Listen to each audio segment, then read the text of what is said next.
field, anxious to see if their Braves can make it 3 out of 4 over the Los Angeles Dodgers. And we're glad you're with us tonight on Peachtree TV for Game 4 of this 4-game series. Good evening, everybody. Joe Simpson along with John Smoltz. And, John, this Braves team is 9-5 in the month of August.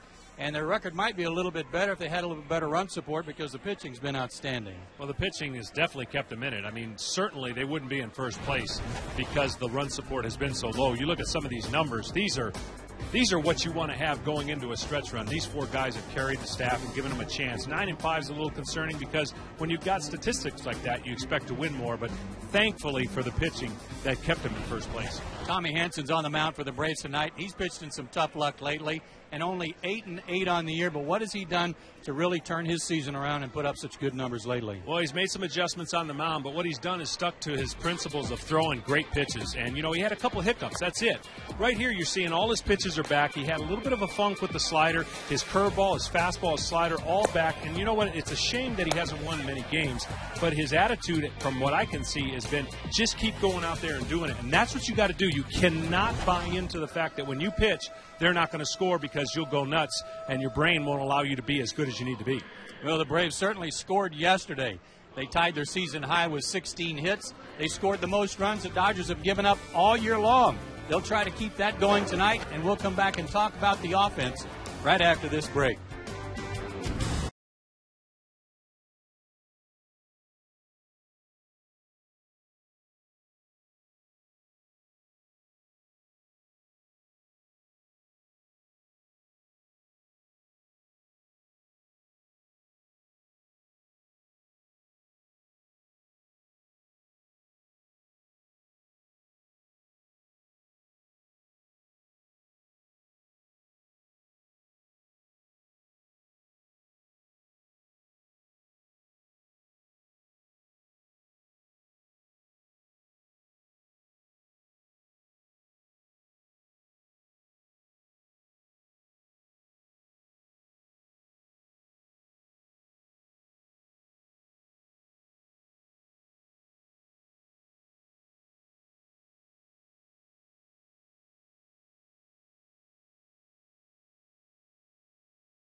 Angeles Dodgers, Joe and John back with you, and it was party time yesterday for the offense. They broke out in a big way after really scuffling lately.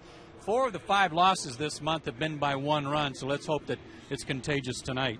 Absolutely. I know in a ball club, when you're going through a season like this, you want to take those runs and spread them out. You look here, everything went right after a season in the second half has been a little bit tough to try and scratch out some runs. And if you're Tommy Hansen, after about 5 of these, you go, stop, save some for tomorrow.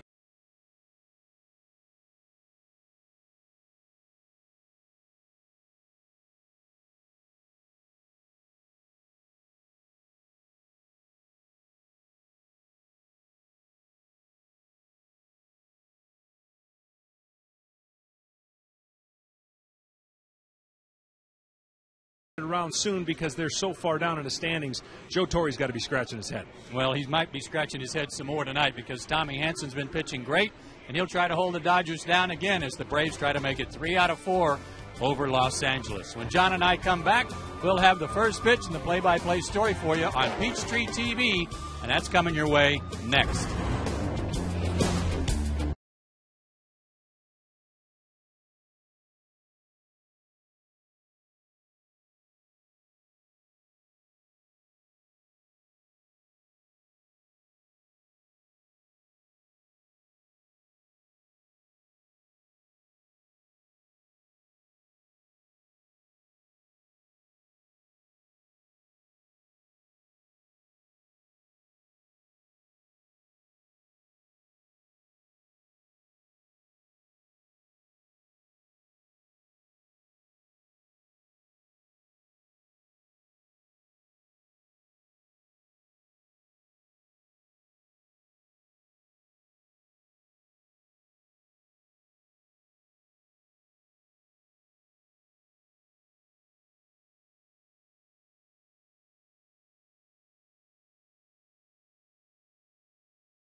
A very warm, muggy night, 85 degrees with a heat index of 92.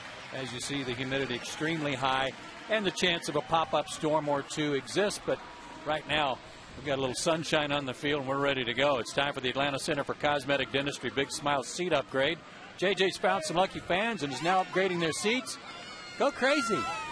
Keep watching to see where their new seats are located. Sponsored by the Atlanta Center for Cosmetic Dentistry. And now it's time to take a look at the batting order, brought to you by Stone Mountain Park and Evergreen Marriott Resort. For great getaway packages, visit stonemountainpark.com. For Joe Torre, Scott Posednik's red hot. He's hit in 12 straight games. He'll be followed by Ryan Theriot and then Andre Ethier, who's also had a pretty good road cleanup in Casey Blake and Matt Kemp.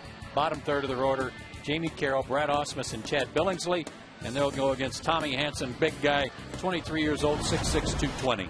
Well, they got their work cut out for them. The only thing they can do to create some trouble for Tommy Hanson is get on base and steal, because that's his one loophole right now. They've gotten on base and they steal against Tommy Hanson, so hopefully he can keep those front guys off the bases. But he's been unbelievable. 5 runs his last 33 and 2/3 innings. And it's hard to believe, Joe, he hasn't gotten a win. So he's sticking with it, and hopefully that mindset will help him get through tonight's game. The defense behind him tonight, in the outfield left to right, Melky Cabrera, Rick Ankiel, and Jason Hayward, who's back in the lineup. Third to first, Conrad, Gonzalez, Infante, and Gloss. Brian McCann doing the catching. Here are the umpires for tonight's game. They've been here for the entire series. Paul Emmel behind the plate, Billy Hahn at first. Gary Darling is at second base, and Mike Estabrook will umpire at third. And Scott Posednik steps in, hitting .311. And he's 6 for 11 in this series. And the first pitch of the game, lost the plate outside. Yeah, but he called it a ball. Down the middle ball.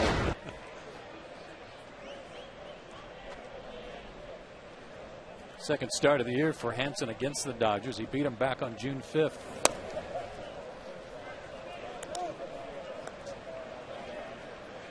Two 2-0. Well, they've stolen 24 bases and only got caught twice, so that's too high of a ratio. Got to throw strikes against these two guys. If they're going to get on, they got to hit them way out. 2-1 with that good fastball. He went 6 innings against the Dodgers out at Dodger Stadium on June 5th. 6 innings, 8 hits, 2 runs. Braves won the game 9-3 and beat Chad Billingsley that night. Strike 2 call. Posednik has had a good series, getting a lot of pitches middle of the plate end that he's handled. When the Braves have pitched him away, they've taken care of him. Going away again. And he fights that one off, foul and out of play. Well, one of the adjustments that Tommy has made, and I think it's been well noted, that he's moved from the right side of the rubber to the left side. It's not an easy transition for every pitcher to make, but what it's allowed him to do, I think, for this part, is control his fastball away from left-handers and get it away from arm side. Arm side is going to be into a lefty, away from a right-hander. So now he looks like he's got more freedom to the other side of the plate, which helps get left-handers out. But missed with that one, full count. You look at the ERA, April, May, June, July, kind of up and down, but this August and September, this is what you want out of one of your starters, to go down the stretch is pitching your best baseball. Oh, man. I know it's close. You were ready, weren't you?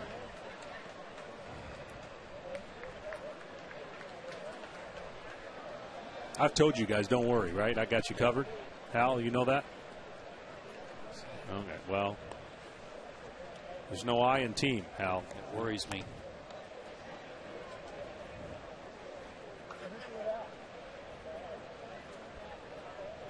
I'm just glad Valerie's up here. I know what's going to happen. Payoff pitch again. In the air to left. This one's playable for Melky. And he's got it. 1 out.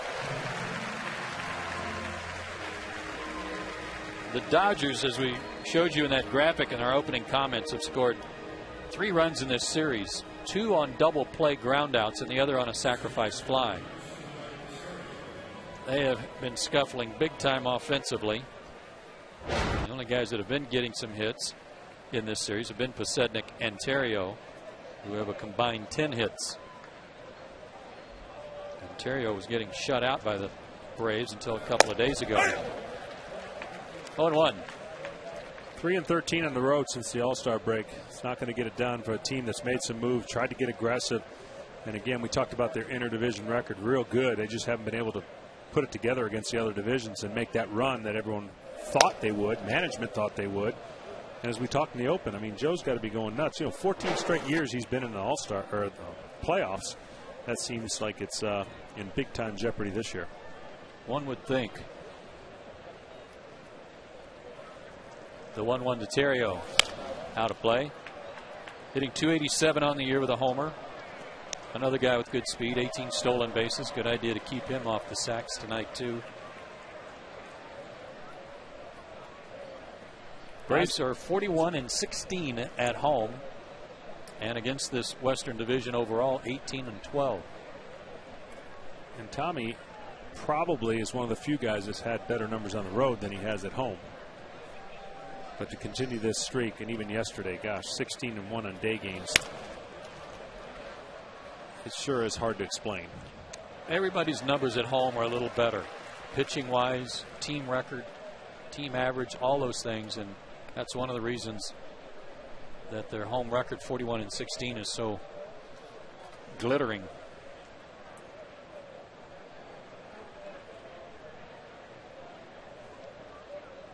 Another 1-2 pitch to Terrio. Just missed inside, 2-2.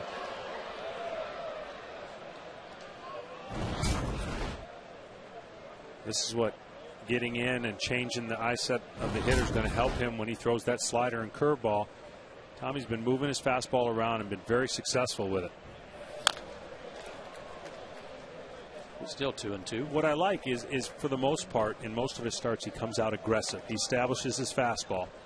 He doesn't forget his other pitches, but he establishes it to the point where, you know, hitters know, okay, this guy's got a good fastball, and not to mention he's got some great pitches to accompany it. So it's a good formula for him. It's why in his last 8 games, his ERA 1.76 has been ridiculous.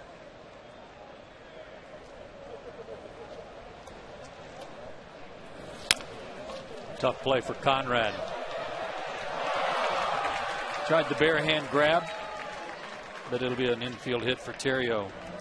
And I can promise you, Joe, in situations when you're going through, you think all your hits are going to be like that. All your luck has been rotten. But you've got to continue to tell yourself, no big deal. That's the way we want them to give it. That's how we want them to get hits. And when you get in this kind of rut, you just got to keep shaking it off, keep making pitches, and sooner or later it's going to turn around. But, you know, 1-3 in your last 8, you shake your head going, come on. Well, it's like his last start, though, at Houston. He left with the lead. Houston tied it up on a blown save by Billy Wagner, and then the Braves scored 6 runs in the 10th inning and won the game 8-2. That's what you need to do. You need to win and not worry about any of the individual stuff. But that's the kind of tough luck he's pitched in. 7 innings of 2 hit, 1 run, and it was unearned. Baseball, he walked 2, struck out 4 against the Astros. Andre Ethier, 2 for 10 in this series. Oh, nice stop by Matt. Situation here, people go, okay, why can't he make the adjustment and have a quicker delivery? You look at the replay as this ball comes down and in. Matt gets a glove on it, prevents the runner from going to second. Because if it affects his pitching, this is stuff you work on in spring training. Once you get in the regular season, you can't make those adjustments. And if it affects the pitch that is being delivered to home plate, well, then there's not much you can do about it because it's a wash. You just got to try to alter your timing and your delivery to keep the runner off balance as he's going right now. And that's headed toward the gap. Melky on the run's not going to get it. It'll split the outfielders. And Terrio, since he was running on the pitch, will score easily. And the Dodgers have their first base hit to drive in a run in this series. A double by Ethier, 1-0 LA.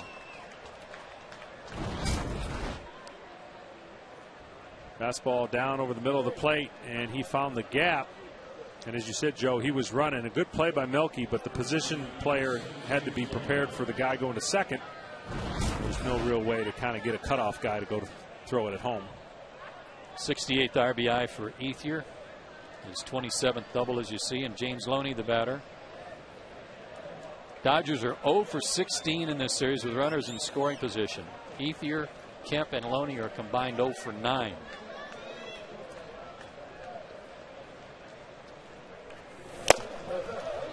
Foul tip into the glove of McCann, 0-1.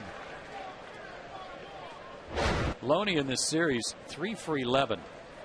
And of his 8 outs he's made, 6 have been hit to short, either by line drive or ground ball to shortstop. He's got an interesting approach. He's on the plate. He starts, though, walking away from the plate as he makes his swing. His first move goes to the second baseman, and you almost think the pitch is away. How does he get to him, or how can he be successful in them? But you just try to change speeds on a guy like this. See them in the box right there. He doesn't give you much room in the beginning, and then he kind of almost like he's going to first as he's taking his swing. Breaking ball missed, 1-1. Very upright stance, too. Hardly any bend in his knees. Very quiet stance. Out of Missouri City, Texas. There's a breaking ball hit hard. Nice play by Troy Gloss. He'll toss to Hansen for the out. That ball was sharply hit, but a nice play by Troy saved a run. Ethier's at third with 2 out. That would be the pitch that concerns me against a guy whose first move is going that way. The curveball goes in and down almost where he wants it. He hits it hard, but Troy gets a glove on it and keeps the runner from scoring. A nice play by Troy, and Tommy got over there in plenty of time. Troy had a good day defensively yesterday. Casey Blake, the batter. 1 for 8 in the series. Did not play yesterday. Did pinch hit late. Hitting .247 for the year. Fastball high.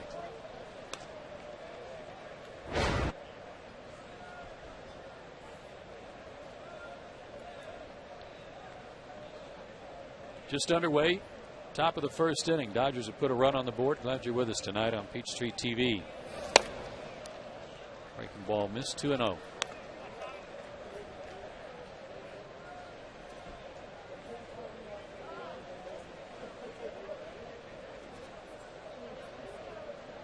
First inning runs have not been a huge problem for Hansen. He's given up 8 now. Only 5 earned.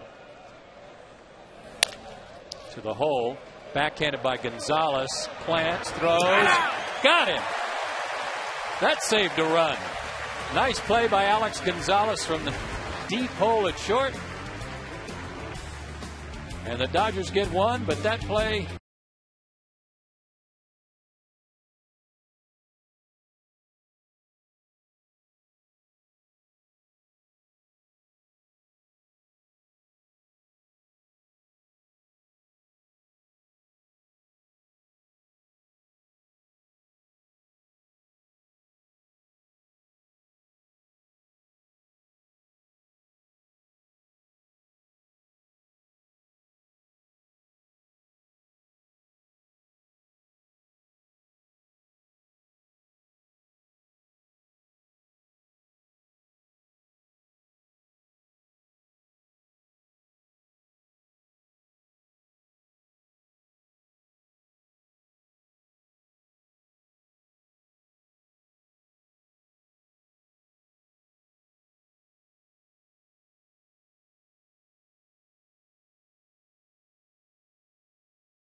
Lineup, Infante, Hayward, and Gonzalez here in the first inning. Brian McCann, the cleanup hitter. Troy Gloss had a big day yesterday with 4 RBIs. That tied his season high.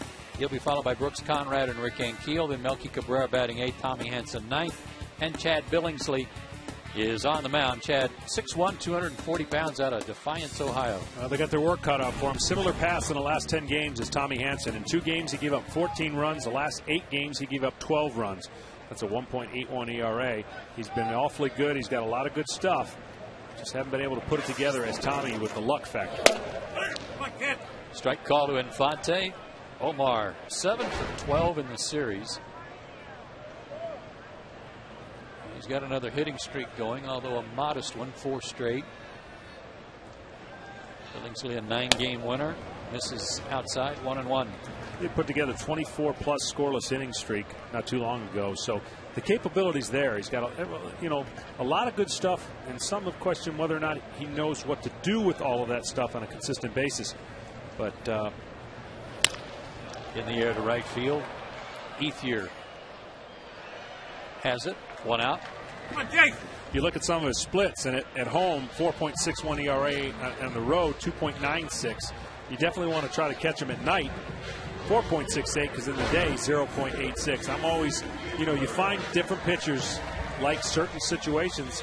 Most you want real close together, but some of these are a big gap between them. He's had trouble, as you said, even though he's been pitching well, as Hayward takes a strike, getting run support. His last 5 starts, he's only averaging 1.3 runs of support.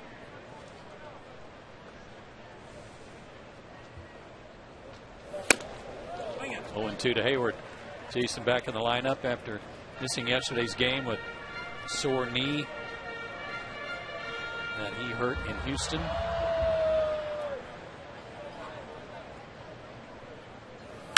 Lined into right center field and deep. Ethier on the run, and he'll haul it in at the track. Andre Ethier, the all-star right fielder for the Dodgers, with a terrific running catch that I thought was going to get over his head. Yeah, he got away with one here. He tried to go right back upstairs, but that one was right over the middle of the plate where Jason could get his hands to it and drive the ball. And I'm like you, when I first saw it hit, I for sure thought it was a double, but kind of thick air a little bit. The wind's not doing much, and they ran it down. Ball was hooking back to Ethier a little bit, too. That helped him. And Alex Gonzalez, the batter. He had a big day yesterday as well. Drove in 4 runs. 2 hits, including a triple.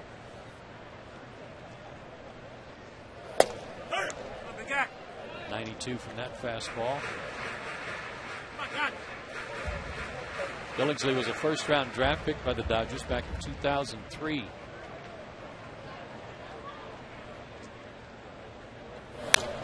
Swing it, kid. 0-2. I always liked the way he would come at the hitter with his body. Not a very big, tall guy, but his lower half seems real strong, and he comes to the plate with all of the motion that you need to throw a good fastball, a hard slider, a good curveball. Comes right after the hitter.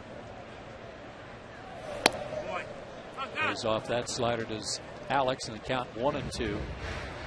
Billingsley, a good record career-wise with Los Angeles. 56 wins, 37 losses.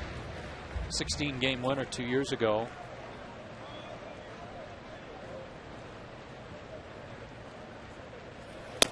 Struck him out in a good inning for Chad Billingsley. A good start. We've played 1 inning, and the Dodgers lead at 1-0.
Just lead it 1-0. We go to the second inning, and Matt Kemp will lead it off for LA.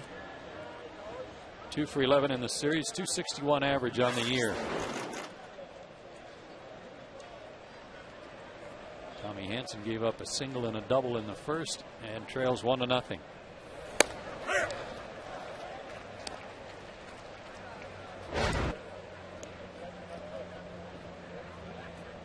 Dodgers 24 and 34 overall on the road. And as John told you, really scuffling since the All-Star break on the road. That one misses. 1-1. These two teams have played 7 games. This is number 8, and it's alternated who wins and loses every game.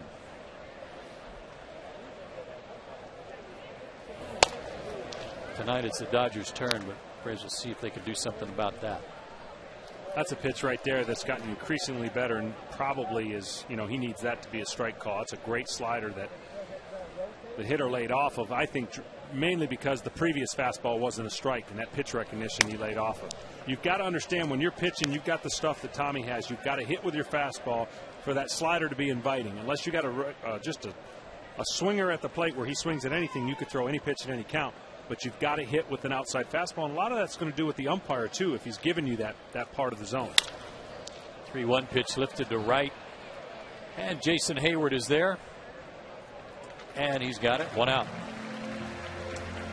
Fans, it's time for the know-how question of the game, built by the Home Depot. If you have a question, send us an email, and if chosen, we will answer it later in the game. Send your email to braves@peachtreetv.com. Please include your name. More saving, more doing. That's the power of Home Depot. That's just my favorite part of the game. I don't know about you. You do it so well. I just like it. Fans get involved. They ask great questions. I just like it. I'm amused that you take that card home at night and practice it. Read it to your family. I love it. Kids, it's time for the know-how question of the game, built by the Home Depot. Anybody got a question? Dad, what are you talking about? Every night you do this. Jamie Carroll takes low ball 2. 3 for 7 in the series. 284 average.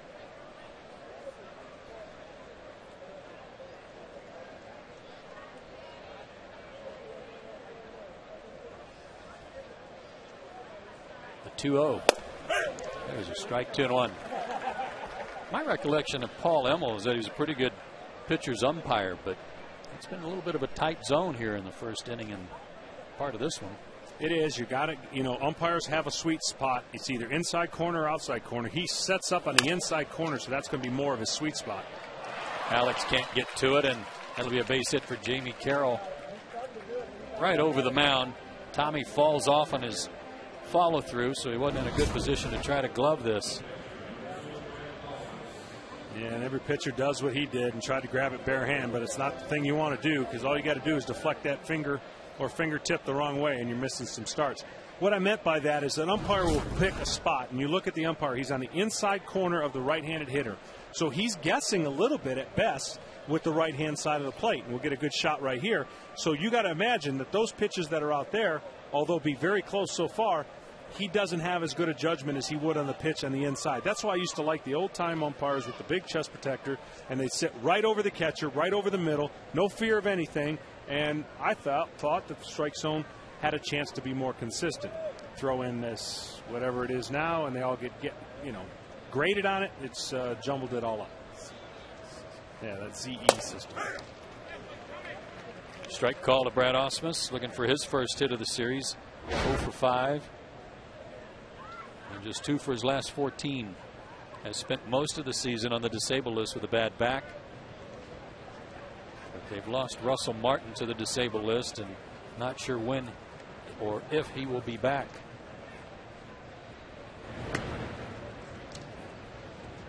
See what happens in the league. The league obviously has scouting all over the place. Word gets out. Guys that wouldn't normally steal are now going to try to steal against Tommy, and it makes his work a little bit harder. He's got to think harder on the mound and worry too much sometimes about what the runner's going to do, and it can affect your pitches to the batter. Ausmus fights that one off, and he's behind 0-2. I can tell you, as a base runner too, or a base stealer, you like it if a pitcher's not throwing over very often. Yeah. He's given up more than any other pitcher in the National League, but if you're only giving a courtesy toss over there once in a while, you're not worried about him making a good move to get you. Carroll's got a good lead.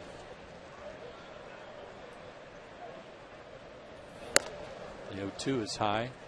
And what he does, Joe, is he's got to pick his legs straight up. So that's the first key that the base runner sees. There's no real slide step because if that gives him obviously a little gathering problem. Greg Maddux used to have the same problem, and he was one of the few guys didn't matter. Go to second, go to third, don't matter. I'm going to get you out.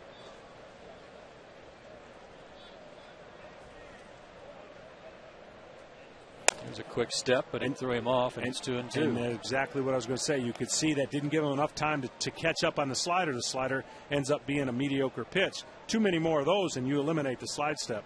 But he's at least working at it, and it's conscious enough to where he can pick and choose those hitters to do it with. 2-2 to Osmus. And there's a good breaking ball, but he foul tipped it to stay alive. Every instructional league, I would work on it harder and harder to try and be as quick as I could. I never wanted that advantage to be part of the running game. And it's something you have to discipline yourself. It's something you have to work on. It's a weight balance. Him being very tall, he's got an angled knee. When he comes to rest, his knee is kind of in more of a slant, so it's harder for him to slide, easier to pick up. And again out of play. I remember Greg Maddux saying that, John, about how he knew the runners are going to get good jumps on him, but he was not. I'm not changing. I'm going to stay with my delivery that works best for me, and it's my fault that guy got on to begin with, so I'm going to have to work on the guy that's most important, and that's the hitter. Right. Still 2-2. Pitcher on deck. The runner is going, and that's fouled away. For you at home, when you hear numbers like 1.4, 1.5 to the plate, that's 1.4 to 1.5 seconds to the plate. That's too long for a catcher whose delivery you really want it under 3 seconds. You really want it under that if you can, because you want the total of the pitch and the throw. Correct. And catchers that are the best in the game would have a hard time with a 1.5. 1.1 on down is excellent. And all of a sudden it's full now, 3-2. Now left-handers can get away with it because they have the deception of the hang move, or you don't really know if he's going. They can be a little slower to the plate. Already pitch number 41 coming up. Runner goes. Struck him out. Throw down not in time, and Carroll has his 10th stolen base of the year.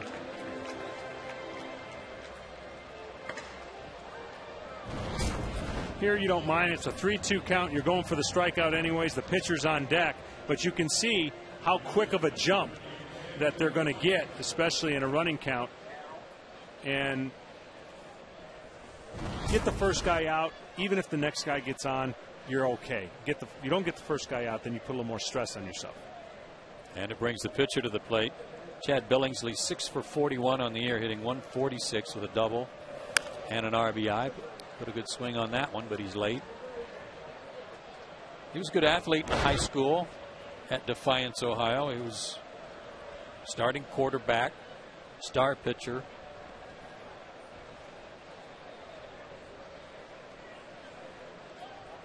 He didn't comply much at Defiance, did he?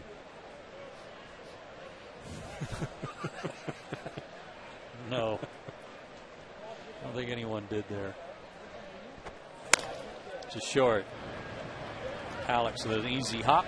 Throws out the pitcher. And the runner left at second base. We go to the bottom of the second. Still 1-0. Dodgers.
Gray King in the Atlanta Center for Cosmetic Dentistry, the place in Atlanta to get a beautiful smile.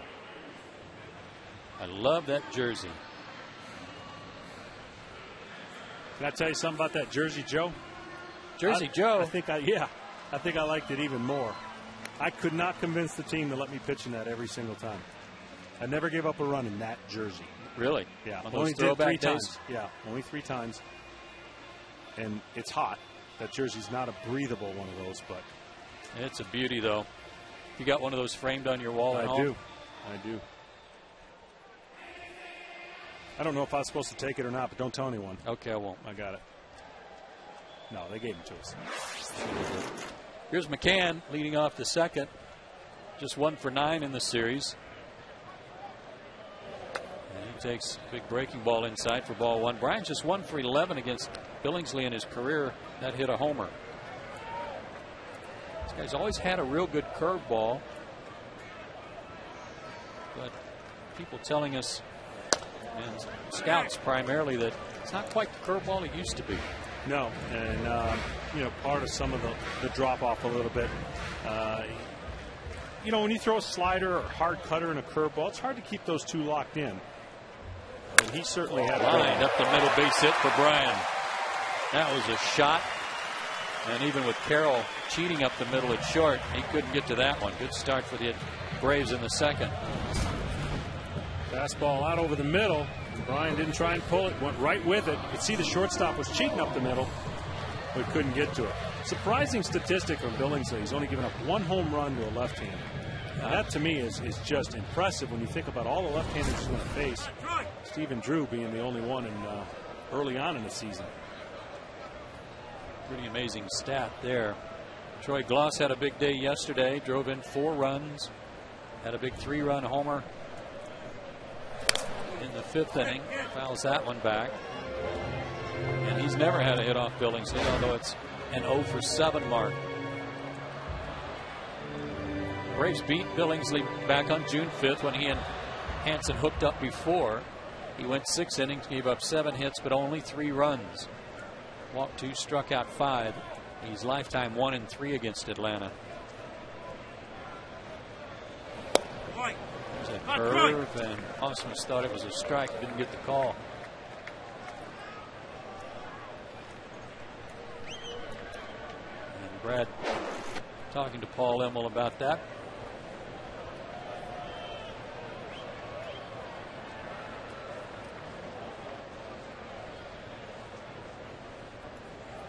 There's a strike with it. And the count 1-2. The old dreaded backup curveball that the right-hander's anticipating more of a break, and he actually gets underneath his arms and gets the strike. That's not where you want to throw it if you're Billingsley, but you got that called strike, so puts you ahead 1-2.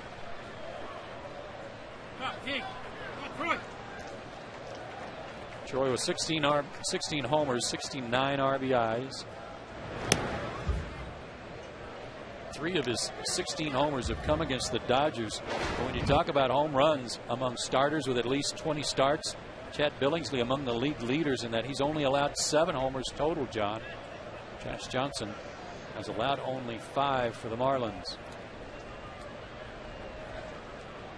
Tommy Hansen's given up only 8. In the air to right center. Pretty well hit, but Matt Kemp will run it down. 1 out. Well, what's impressive about that, you think about their division. Arizona, home run hitting park. Colorado, home run hitting park. San Diego's not so much, but still, you've got 2 parks that you're going to go in there at least twice a year. And he's found a way to keep the ball in the ballpark. Dodger Stadium in the daytime, too, for jump. There are your National League West standings. Dodgers 10 back after their loss yesterday. About the Padres, the Giants had a couple players say some things about taking 3, and they lost 2. Including Jonathan Sanchez, who started the first game for the Giants and got beat, and kind of put a damper on his comments. Braves are hoping the Giants get hot, though, because they're headed to Philadelphia and open up a series there beginning tomorrow. Phillies are idle tonight. San Francisco has had nothing but trouble against San Diego this year. I think 10-2 for San Diego. 2-9. So 9-2 for San Diego. That's how you lead your division with the team that's chasing you and is 3.5 games back or so, and you basically kick their butt. Yep. Brooks Conrad, 3 for 11 in the series with a homer, the game winner in the first game of this series when he gave Tim Hudson 1 run to work with. But great starting pitching throughout this series for Atlanta. Hudson 8 innings, a 3-hit shutout ball in his win. Lowe gave up 10 hits but only 1 run in 6 innings. Dodgers won that one 2-1. And then yesterday Jurgens gave up only 1 run in 7 innings. Bring that thing, come on, kid. Two big difference between these two pitchers. You watch Billingsley pitch. Low to the ground, uses his legs an awful lot to deliver the ball. And Tommy Hansen's taller, and he's a little more straight up when he throws and uses more of his upper half. Both are getting great results, but they go about it 2 different ways.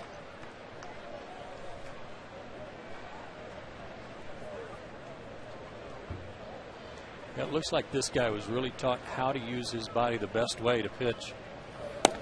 Yeah, his arm action works in concordance with his body. What I mean by that is when you see his arm come out, everything's fluid. Everything gathers, the arm comes out, no hesitation, boom, deliver, and you can see that power position. He will fall off, as most power guys will fall off to the first base side, but he does that to take the stress off his arm and shoulder and certainly deliver the best pitch he can to home plate.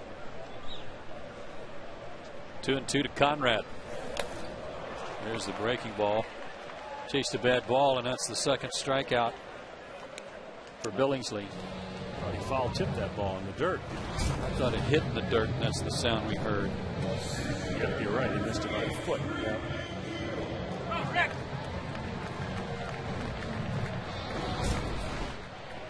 Rick Ankiel, 2 for 6 in the series. But like a couple of other Braves hitters struggling in August. Just 7 for 42. Boy, come on, big guy. He was batting second in the order yesterday, though.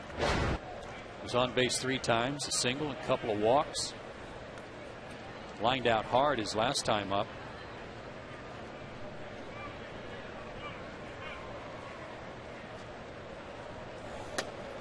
Come on, kid. 2-0. And Joe, one of the things, the quadrants that give him trouble, I mean, he likes to coil and unleash the barrel, if I will, trying to hit home runs. But the ball that's up gives him some trouble to lay off of it. He's got to get it back into that zone that he likes, be able to handle his own quadrant. But pitchers are going after him up when they get a chance to. Part of that, John, is where he starts. His hands are really close to his body. And then as the pitch is being delivered, he turns his front shoulder in a little bit, and he's got a long way to go. And it's very hard from where his hands are positioned to get on top of a high fastball. Up the middle, though, and that'll get through. Base hit.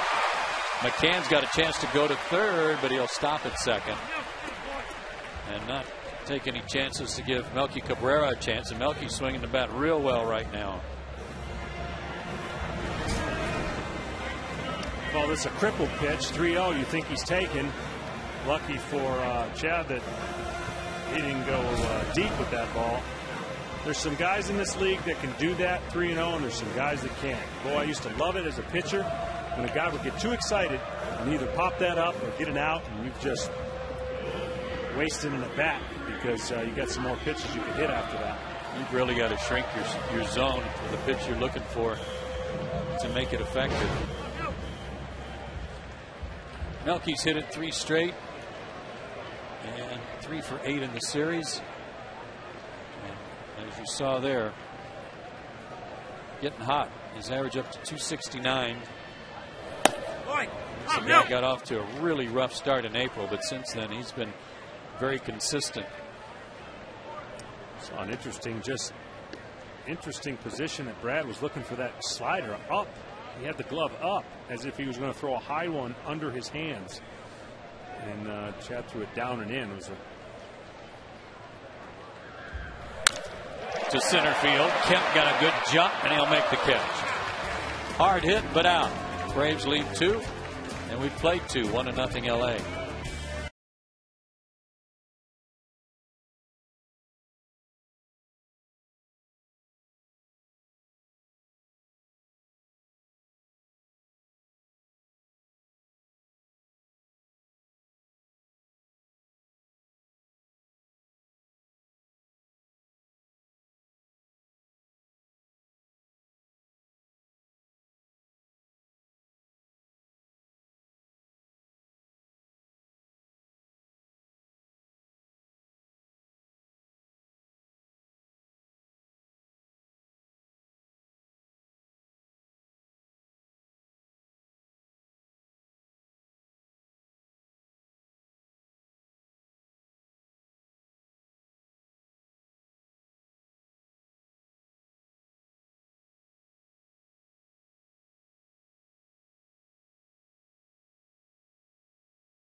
Booth, Braves Hall of Famer Phil Niekro and his niece Natalie, who are here for a very special occasion tonight. Welcome to both of you. Thank you very much. Thanks, Joe. Representing the Joe Niekro Foundation, and you're raising awareness for brain aneurysm, Natalie, and a wonderful tribute to your father, Joe, of course. And tell us a little bit about what you're doing. Sure thing. Well, I started the foundation right after Dad passed away, just because I realized there was such a lack of funding for aneurysm research and treatment. So tonight, I'm going around to all the teams that my dad played for, of course, and tonight we're launching our Text to Give campaign. And what that means is that people can text the word strikeout to 20222 and donate $10, and that goes directly to the foundation, which is for aneurysm research and treatment.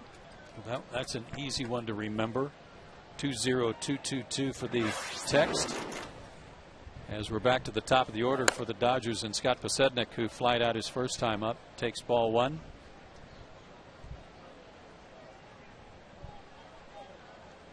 Dodgers lead it 1-0. And for each one of those texts, $10 goes to foundation, correct? Exactly, yes. And it just shows up right on that person's cell phone bill, so it's very easy. It raises awareness, it brings recognition to the foundation, and it's a great way for us to be able to recognize my dad here. Absolutely. He went around in the count 1-1, make it 2-1.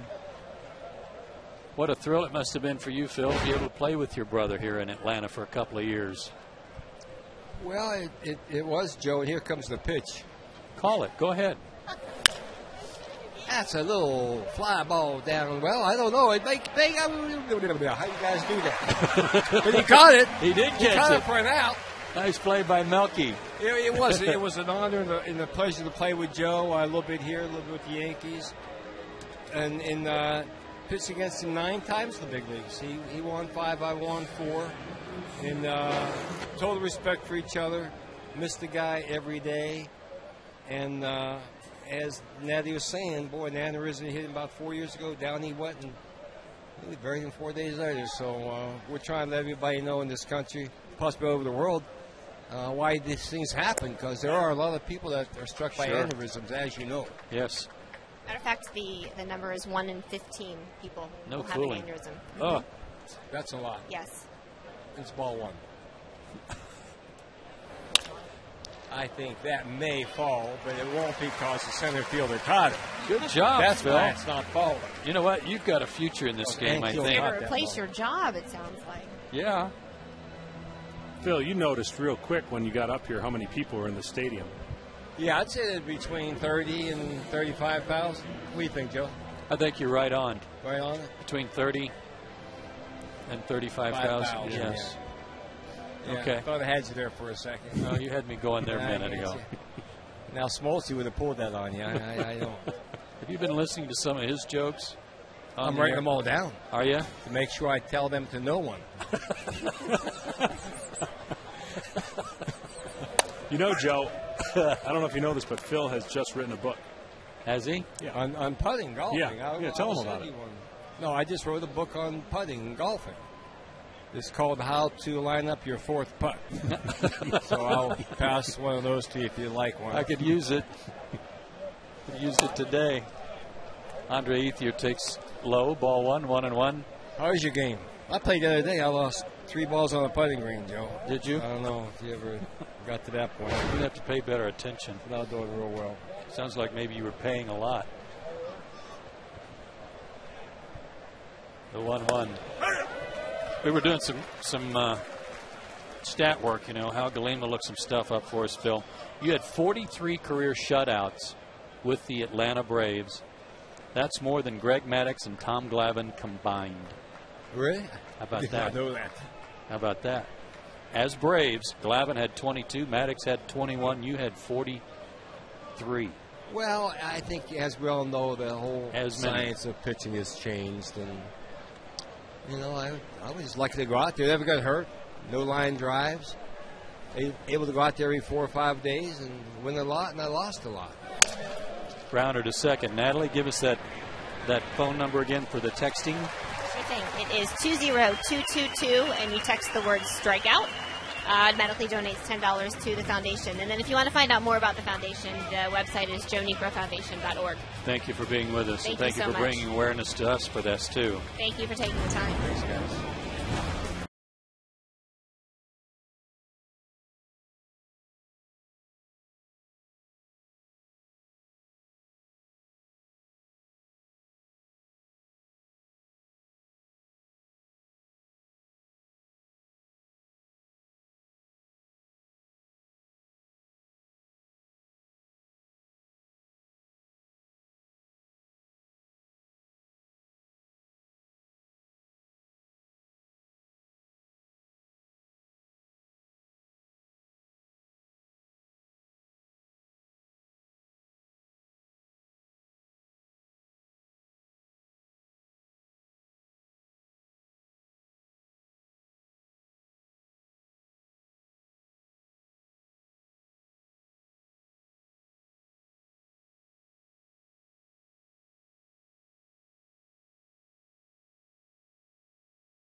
Where? Georgia from Rock Springs, Georgia. George from Rock Spring, Georgia. We'll have the chance to win free airfare for 2 if the Braves hit a home run during the 3rd inning. Visit PeachtreeTV.com/contest for official rules and to enter for a chance to win. AirTran Airways, go. There's no stopping you. Joe, you usually read those. I tell you what, Georgia from Rock Springs, Georgia, is just brokenhearted It's because she thought it was her. Tommy Henson takes it inside 1-1. Oh, you did a good job. AirTran Airways, go. There's nothing stopping There's you. nothing stopping you. Yeah. You normally have that one to take.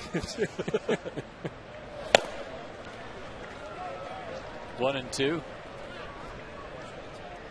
Hanson, Infante, and Hayward due up here in the 3rd. Dodgers got a run in the 1st, a single by Terrio, and then a double by Ethier plated their first run. Boy. Get on there, Tommy. 2-2 the count. Got a little dark here at the ballpark. Wind's picked up, blowing out toward left. Oh, good swing, but into the terrace level.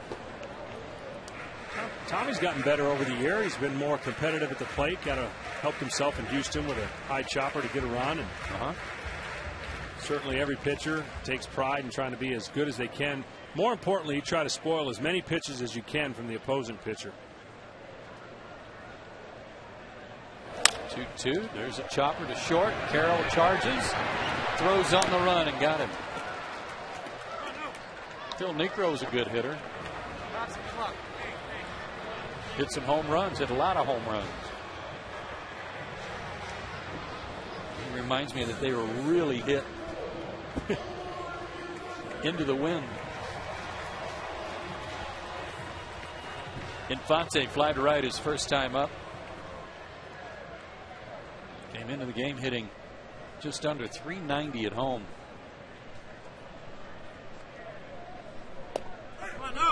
Good breaking ball, 0-1.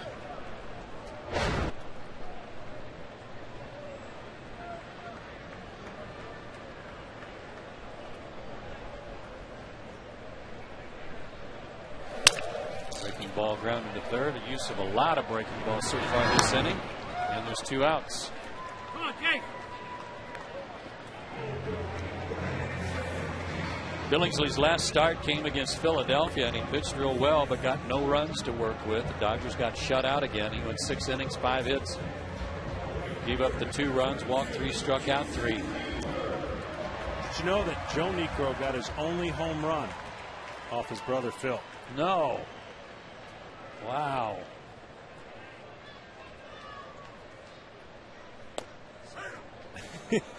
I think that's taken care of. He probably had to call home and talk to his parents and cried to his parents about that. Jason Hayward hit a rocket his last time up.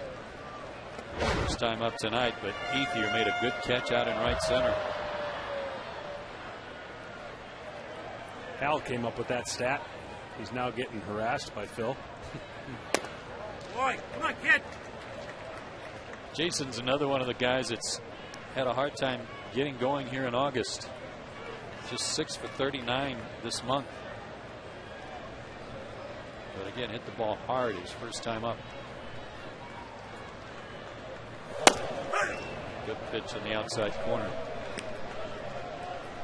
You throw 92 to that spot, you're going to win a lot of games if you can hit it consistently.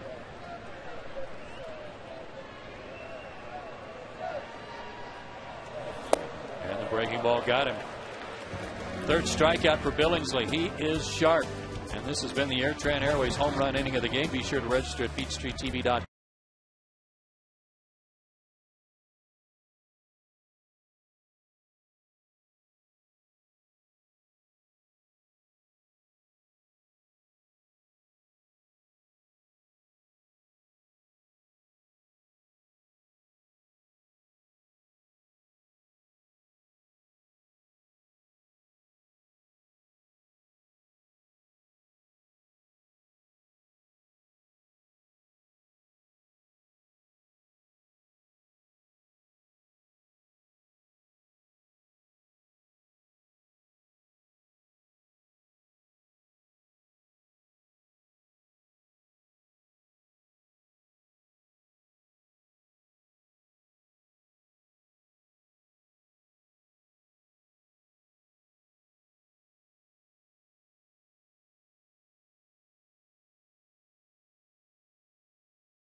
Performance brought to you by SunTrust. Live solid, bank solid. Braves ERA by month Going down, down, down. And what a month of August it's been with an ERA under 2. Yeah, no one's even close. Cincinnati 2.72 and San Diego 3.00. They've needed it the most in August, and timing couldn't be better because, as we spoke in the open, they definitely would not be in first place had they not caught fire early on in this month. James Loney leads off for the Dodgers and takes a strike. Hit the ball sharply, but a nice play by Troy Gloss saved a run in the first. That was with Ethier at second.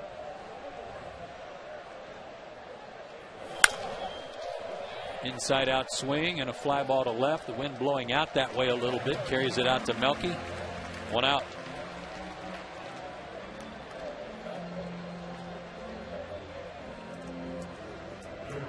Tommy Hanson last year threw 127 2/3 innings, John.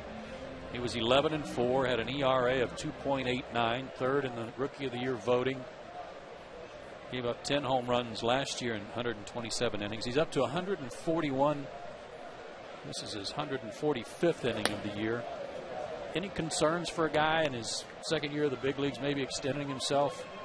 No. Beyond this point? No, not for me. I think everything that comes down to pitching boils down to between mechanics and execution. If you've got good mechanics, you can throw the baseball the way you want to, and if you don't engage in what I call a ton of stress innings over the course of the season, pitches by themselves never bothered me. It's just the amount of trouble you get in and out of. If you got a ton of those games, then maybe it wears you out a little bit, and you take that number of pitches and reduce them, but not necessarily say each game you got to start reducing pitches. So this is a great learning experience for him. I'm impressed with his career numbers. This year, you take away 3 starts, he's got a 2.25 ERA for the year. So he's doing all the things he has to do to be a dominant pitcher in this game. And all of a sudden, it's beginning to rain here at the ballpark as Blake fouls one back 2-2. And what I'm most impressed, I'm telling you, most young guys couldn't go through what he's going through. This is a stretch of a season where you want to feel good by pitching good, but you'd like to have some wins fall on your column. Sure. And they're just not. And he's handling it from the outside outstanding. Only he knows inside what goes through your mind when you're out here in a game. Fans are heading for some cover as this rain thickens, and Blake chases a high, hard one and misses it. Second strikeout for Hanson. And it's definitely rain, the word I will use from now on for the rest of my career. As opposed to participation? Yeah. Or precipitation or precipitation. I think you participate real well. Ed Mangan keeping a close eye on things. Radar showed some showers in the area, and sure enough, Matt Kemp fly to right his first time. At this time of year, are guys beginning to back off on some of their between start routines?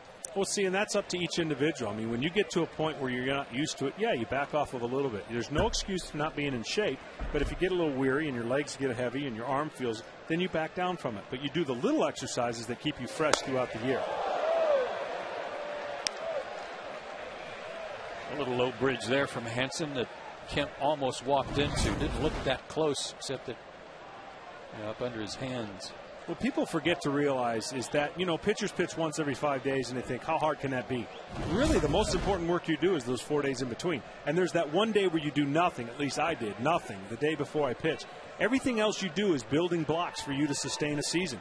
And then once you sustain the season, get that adrenaline rush for the playoffs and get yourself through the playoffs. Then you make the adjustments in the offseason to get ready for the next one. But when you're going through it, it's a lot of fun. Checked his swing, and the count goes to 3-0. Hanson has not walked a batter. Rain coming down a little harder.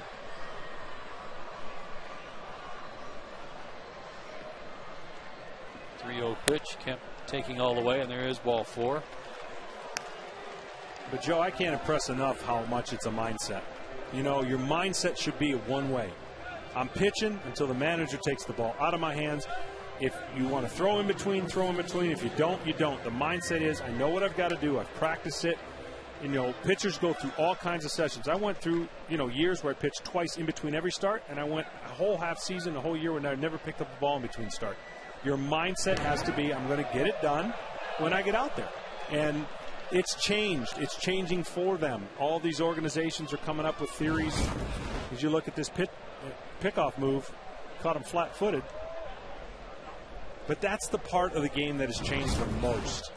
These guys don't go very many innings anymore. You look at thanks to Halladay at Philadelphia, 12 complete games as a team, and the Braves have 2. That's a big gap.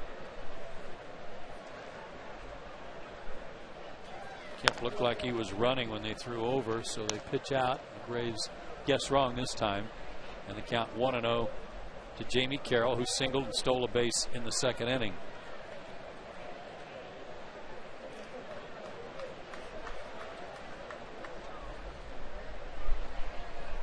There goes the runner. Pitch is high and the throw down. Got him. Boy, a quick transfer from the glove to the throwing hand there by Brian McCann on a pitch that was up. And they catch Matt Kemp. They go to the bottom of the 4th. Still 1-0 in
And you can only get it here on Peachtree TV. Coming September 4th.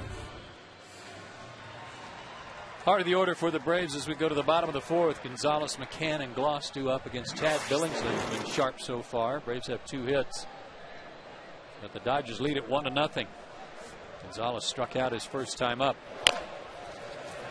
Tapper in front of the plate. Tough play for Osmus. But one he made easily. 1 pitch, 1 away. So that football disclaimer. What do you think about? I mean, what's Oklahoma going to have this year? We're going to have a team. You're going to have a team? We are. We're going to have a team. We got a full schedule. It'll be a successful one. I hope so. Okay. Yeah, I think we'll be okay. Apparently, we've got enough players for like 2nd, 3rd string guys, and yeah, we're excited. That is good. You know, there's a local football game. I don't know if many people know about it. The Small Animals, Big Animals football game.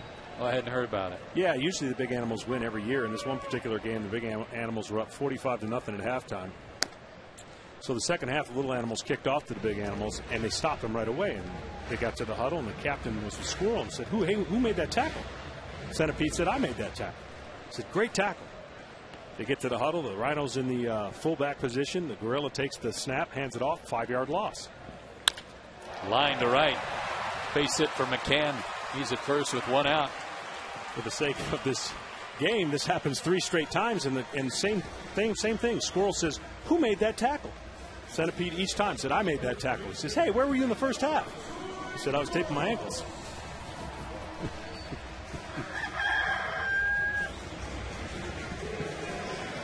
Anyways, What do you think, Hal? 8. Hal like that. Oh, Hal. Wow. I had to speed it up. Now, there's a lot more to the joke. Twice as much as I'd have given you. Well, I had to speed it up. Yeah. And look what happened. We got a hit right when the joke was being told. Maybe you should just keep telling him. Well, you know that centipede has a lot of ankles. You know? The truck is chewing me out for even thinking that. But the centipede has a lot of ankles to tape. Yeah, oh, okay. You got the joke. Yeah. Yeah. Thanks for explaining it, though.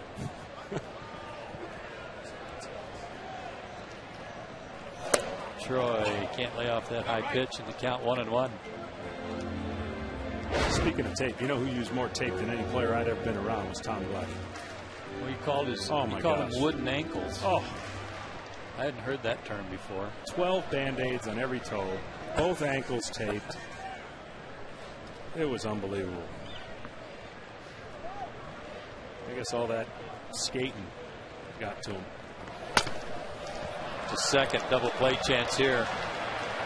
Terrio to Carroll to Loney, 4-6-3. And Billingsley's out of the inning. We've played 4, still 1-0. LA.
We go to the 5th inning, and as Tommy Hansen was completing his warm-ups, he motioned for Paul Emmel, the home plate umpire, to come out, and now he wants Ed Mangan to run out there and put a little drying agent on the front slope of the mound. And as they do that, let's take a look at tonight's leaderboard, brought to you by the Sunshine House, a tradition of excellence in early education. And tonight's subject, opponent's average in August, and the Braves pitchers again best in the league. 208. That's pretty good. That's what the opponents are hitting against the Braves pitchers, Padres pitchers, etc. Dodgers pitchers pretty good too, but they can't get any run support either. Tommy, for his career, has thrown out there a .239 batting average against, which is outstanding. Well, during this stretch, one of the things that's most impressive coming into play tonight, his last 4 starts, Tommy was 0-2, but he'd struck out more batters than he'd given up hits. 27 1/3 innings, he'd given up only 16 hits and struck out 20. This would have been the perfect time to tell the whole joke. You can tell it again. Nah. It's lost its flavor. Okay. Got anything else? I mean, this is our last game together for the year. It's hard to believe. So if you've got, some backup material, I only gave you a 4 for that one. I have a hard time getting through the game now that I know that.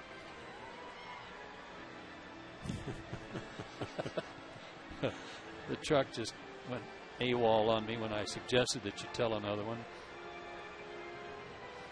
This rain that's falling, and it's kind of call it a drizzle right now, but looks like on radar anyway that once this passes, we'll be okay for a bit. Some of the folks were thinking ahead, some weren't.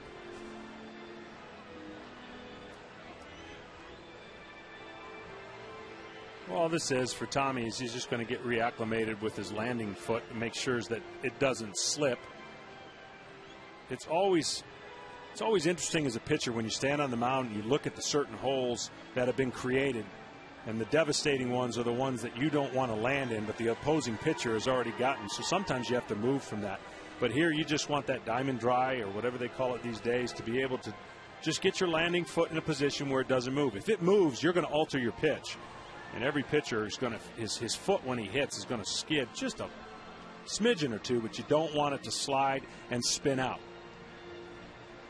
Tommy's scratching that out too after taking some of the first layer of drying agent off. I like schedule around baseball tonight. Detroit's jumped on the Yankees ball game. Cliff Lee and David Price going at it at Tampa Bay tonight. Bottom of the 5th, no score. Marlins are in action tonight in the National League East.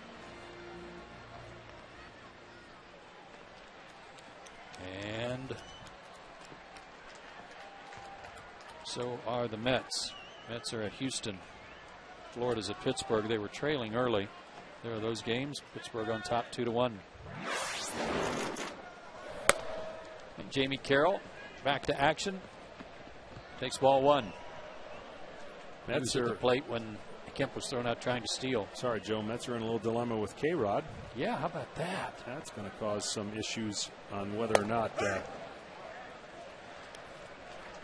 I think a lot of people heard about the altercation at Citi Field between K-Rod and his father-in-law a few days ago. They put Rodriguez, the Mets closer, on the restricted list for 2 days, and now ESPN was reporting that he has a torn ligament in his thumb as a result of that altercation. To third, tough hop.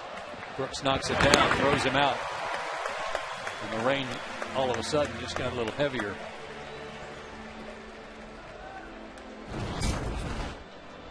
Ball skip a little bit in between hop. He does a nice job and keep it in front of him. Brooks got a lot better arm than I would have thought, had he not played a whole lot, but he gets himself in position to deliver a strike each time. He's playing.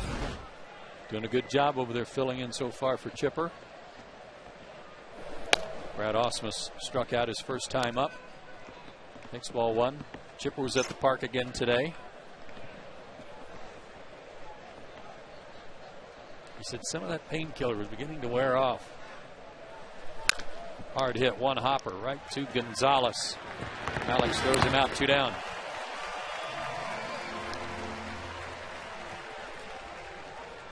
And Billingsley, the pitcher, will bat with 2 out, nobody on. Well, the first 2 or 3 weeks of any surgery is just such a grind to get through. And having been through a few of them, and Chipper has as well, you know, you try to stay disciplined in all your different ways to try to recover and work towards a goal of coming back. Those first 2 weeks, you don't get a whole lot of sleep.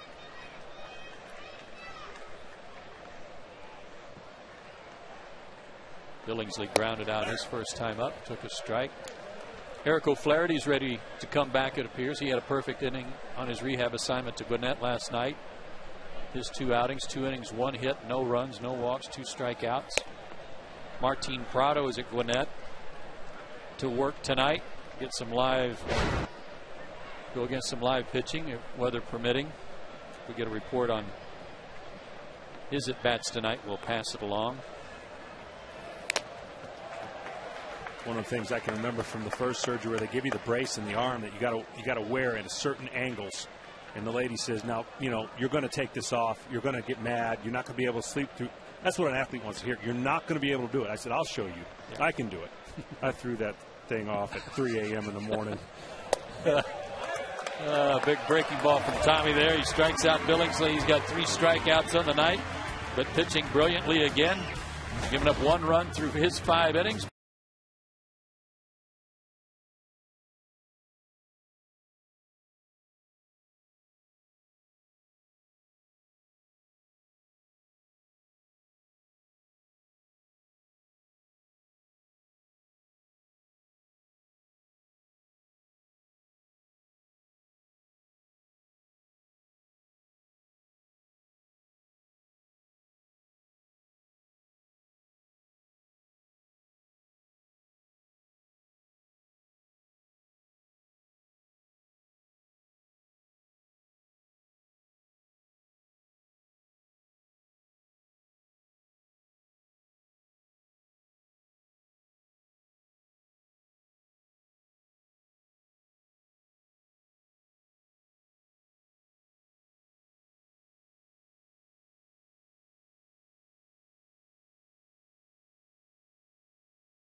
thinking cap on. Visit your local Toyota dealer today. Toyota moving forward. 13 Atlanta Braves players have gone on to become Major League managers. How many can you name? I can get a few of these. Okay. I'll write them down as you fire them at me. Joe Torre. Okay. Cito Gaston. Okay. Tony La Russa. Okay. This is Brooks Conrad. He's never managed in the big leagues. Struck out his first time up. That doesn't mean he won't someday.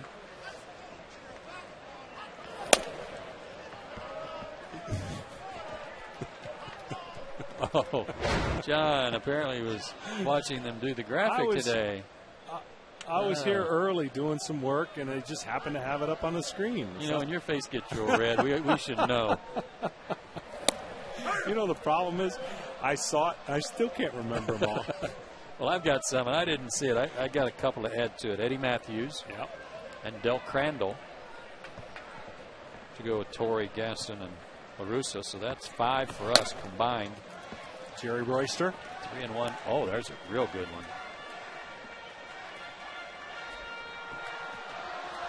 3-1 to Brooks. Braves need some base runners. Off the plate. Ball 4 and a rare walk from Billingsley. This is where you hope the rain just becomes so much of a nuisance that you just you get a little bit off here or there because he's been so good. Maybe the Braves could take advantage of this inning.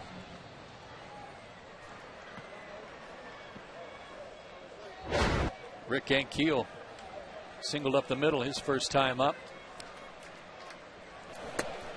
Don't forget Ozzie Guillen.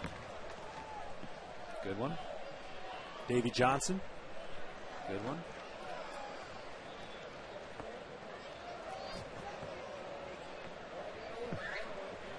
Now to Dusty Baker, right?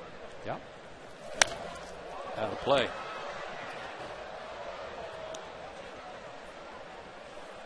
Man, we're up to 9.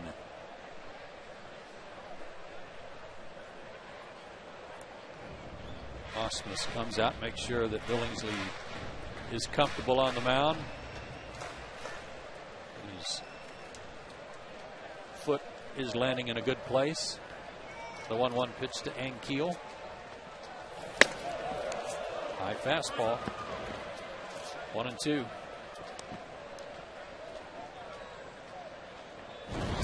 Water really dripping off the helmet of Ankiel. That's the pitch we're talking about. Yeah, tough one to catch up to from that low hand position.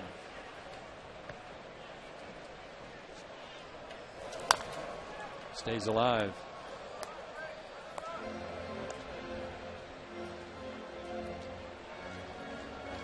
Bill Verdon ever play for the Milwaukee Braves?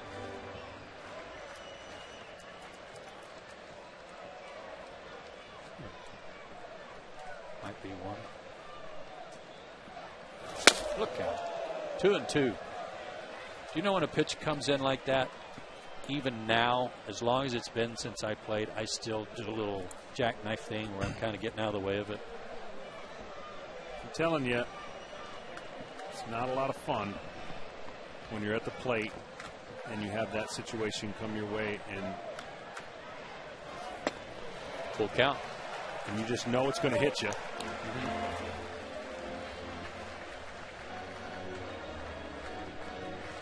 Full count. Let's see if Brooks Conrad is running. I would guess the last couple of pitches anyway that it looks like Billingsley is a little uncomfortable, John. Maybe that rain is becoming more than just a nuisance. Payoff pitch. Runner does not go. Stays alive. Fouled it back to the screen. Again, maybe they do this a lot, but a high slider sign. Trying to get the ball in. Maybe it's his hard cutter, but rarely do you see it that high of a target. Yeah, I thought that was a cutter myself. Yeah. That was not. That was 92. Two-seamer to the inside corner and a really good pitch. backed it up a little. 4 strikeouts for Billingsley. Conrad still at first for Cabrera, who lined to center his first time up. He came up with runners at first and second in the second inning, 2 out, and hit a rope, but right at Matt Kemp.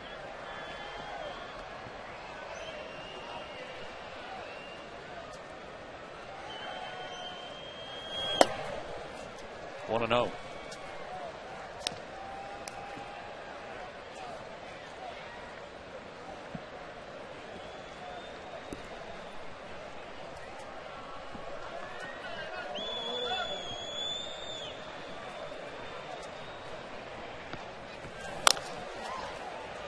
One hopper into the crowd. 1-1 the count. To another former Brave that's managing in the minor leagues for the Dodgers is Damon Berryhill, one of your old catchers, who's at Ogden in rookie ball for the Dodgers.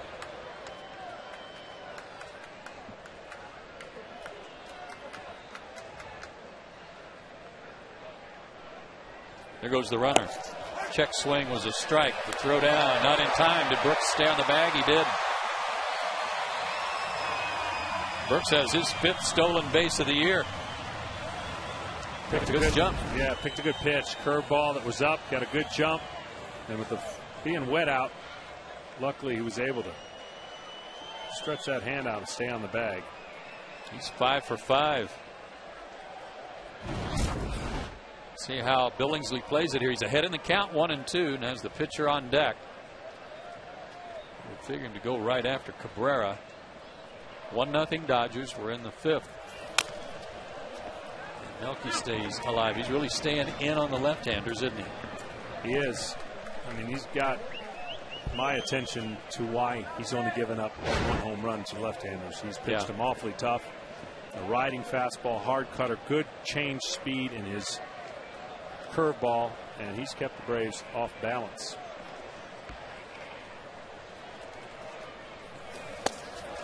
Chased a bad one there. Biting right in on him, and that's back-to-back strikeouts, 5 on the night for Billingsley. This is just one of those curveballs we talked about. Some of the scouts said we haven't seen, in a while, the consistency of it. But it's devastating when he throws it right in the strike zone and it dives out. And the hitter really has no chance. With as hard as he throws as a fastball, they think it's that same pitch and they have to attack it. So Tommy Hansen will have to try and help himself again here, as he did in Houston. Foul tips that one. He grounded to short his first time up. Felipe Alou played for the Braves. He managed. So we're up to 10. Did Chris Chambliss ever manage? In the big leagues? I don't think so. I don't think so. 0-2.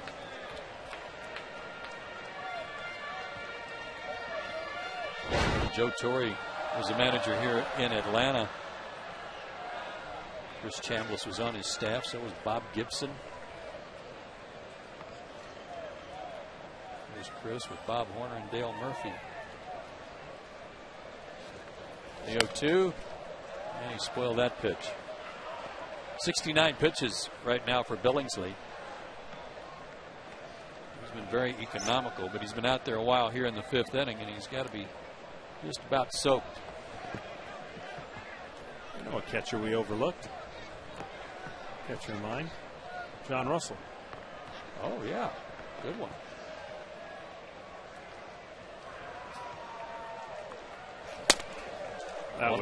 That was compliments of Dr. Chandler, I got to admit. Was it? Yeah, the good doctor, Joe Chandler. Not only a great doctor, but full of wisdom. And a computer maybe at his side. Probably. We'd like to think it's insight. But really, it's just a mind full of minutia. Got him. Walked the batter and then struck out the side. 6 strikeouts for Billingsley. He leads 1-0.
a couple of tractors out too in case the umpires want to pull the tarp out. So in the meantime, we'll give you tonight's Toyota trivia question answer.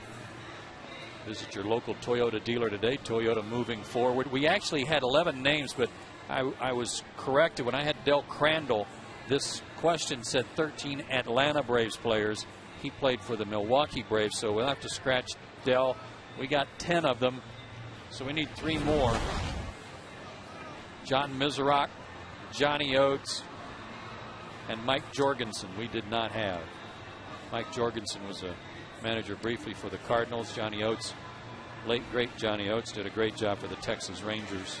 John Miserock, my first catcher in the Braves organization. Was he? Yep.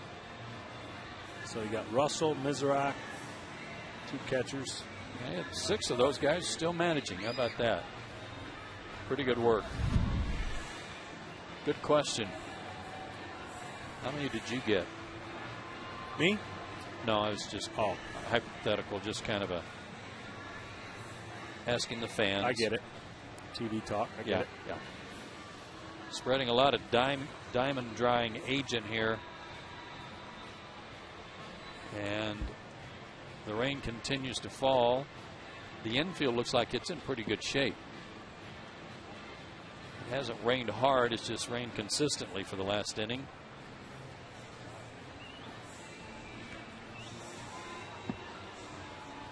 A lot of umbrellas and a lot of rain gear here at the ballpark. Gary Darling, the umpire. Tom Glavine's favorite. Who was your favorite? He was right there. I had a game early in my career where we got a couple catchers and Bobby thrown out. And Darling was behind home plate. Well, you had the thing with Field and Culbreth, too. No, Hunter Wendelstedt, sorry. Yeah. At third base in Cincinnati. Yeah, that was just a big, big mistake where it's irreversible. Yeah. He stepped on my foot, thought I bumped him, threw me out. I think it was the top of the 4th. We were winning the game. That just doesn't, you can't make a change in that call. And what was funny about it is Bobby told me to stand on the mound, so I did. He says, "You're not coming out of the game." So I told the other umpires, "I'm not coming out of the game," with my arms crossed. Didn't work. That's when the National Guard came out. Oh. Well, the Tractors have headed back to the tunnel. And if you just joined us, the Dodgers scored in the first inning with 1 out. Ryan Theriot had singled, and he was running on this pitch. And Andre Ethier doubled out into left center field, and that allowed Theriot to circle the bases. And that is the only run of the game. Each side has 3 hits. Dodgers had a runner to second base in the second inning with 2 out, but couldn't get Jamie Carroll in. The Braves had first and second, 2 out in the second inning, but Melky Cabrera lined out. And then here, just moments ago in the bottom of the 5th, Conrad at second with 2 out. But Hansen struck out. He and Cabrera, actually.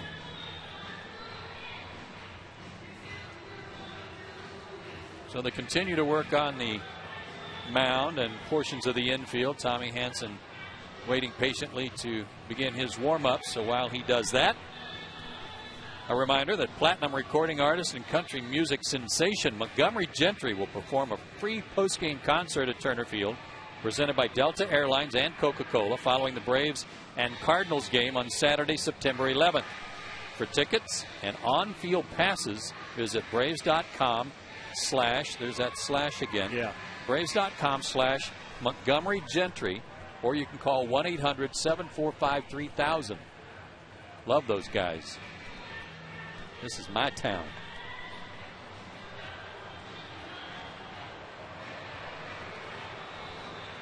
The Dodgers, we talked about this yesterday on our broadcast, John, about how this had to be one of the longest days of the season for them because they played a day game here yesterday and got smoked. Then they got to wait around all day and play a night game before, and you know they're ready to go home. It's the last day of a road trip. And they go home and play a game tomorrow night at home against Colorado. Yeah, it's one of those quirks in the schedule where going back to the West, you're allowed to play in these type of games. They're not happy about it, and certainly the home team determines what time the game is being played when you're on the road. But It's part of the rigors of not only a long season, but when you're in a bad stretch, it seems like nothing good is going to go your way. And this is another product that a win would make this trip salvageable. But, you know, it's going back home and trying to right the ship. At least they're playing in their own division. That's the only thing you can say that would feel good about going home, because they're 27-15 against the NL West. Braves, meanwhile, will entertain the Washington Nationals, who come to town tomorrow night. And Mike Minor gets his second big league start against left-hander Scott Olson. Pair of lefties will go at it. You look at this Dodger team and hitting as a team, nothing really stands out that would be a top category that they lead. They're 6th in average, 8th in hits, 10th in runs, 10th in triples, and 8th in doubles, 14th in homers. And they hit into some ground ball double plays. And you look at this as Joe Torre's trying to figure out, as he's told you, he's like, we got talent. And they do have talent, but they're just not putting together the wins. Here are the pitching matchups for that National Series. Told you about the two left-handers tomorrow night. Wednesday night, Tim Hudson will go for his 15th win against Livan Hernandez, the veteran, who's now up to 8-8 with an excellent ERA. And then Thursday, a day game, a 105 start. That's Derek Lowe against another lefty, John Lannon. Top of the order again for the Dodgers. Back underway here in the 6th. Pasednik has flied to left twice. Last time up, a great call by Phil Niekro on a deep fly to left that Cabrera flagged down. Popped up again that way, but this time on the infield.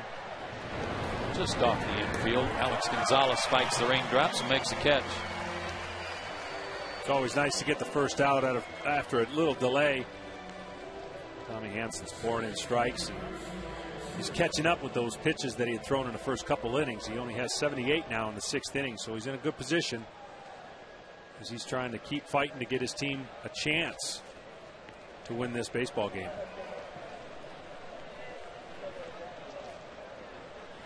Ryan Theriot singled in the first, scored their only run on the double by Ethier.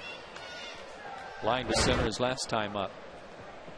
Braves really playing him shallow and toward right, and that's why Ankiel was able to make the catch back in the 3rd inning. And again, he fouls one off that way, out of play. 0-2. Pirates have added to their lead over the Marlins. It's now 6-1. Pittsburgh, bottom of the 6th. Pirates among some teams that have a deadline coming up at midnight tonight to sign first-round draft picks, or any draft pick for that matter, but they have not signed their number 1. Line to right. Jason playing shallow, takes that hit away from Theriot again. Boy, is that frustrating if you're a hitter, but the Braves had him played perfectly. I don't know about you, and probably this will get me in trouble, but I just get tired of seeing it year after year. The amount of great players that, or potentially, we don't even know if they're going to be great, that hold out, don't get that process started for their personal careers. I mean, you know, they're going to make it up, but the process allows itself for that to be a leverage. Then that leverage goes away. They start the process all over again, but you hate to see it. Yeah, if you want to play, need to sign tonight and get started. You're already late. You're already behind. Some high school kids I know have got tough decisions to make, whether or not to go on and play college ball, that have a scholarship in their pocket. 2-0 to Ethier. But the number 1 pick in the draft, Bryce Harper, has not yet signed. At least we haven't heard any word about that. Nationals have until midnight to sign him. Just the way that whole situation is played out just unnerves me. 3-0. Well, I was amused by Strasburg's comments in the paper saying, hey, if he doesn't want to play for us, then we don't need him on this team. Well, it's not like Steven Strasburg signed the day after the draft and got after his career. He was a 11th hour signee too.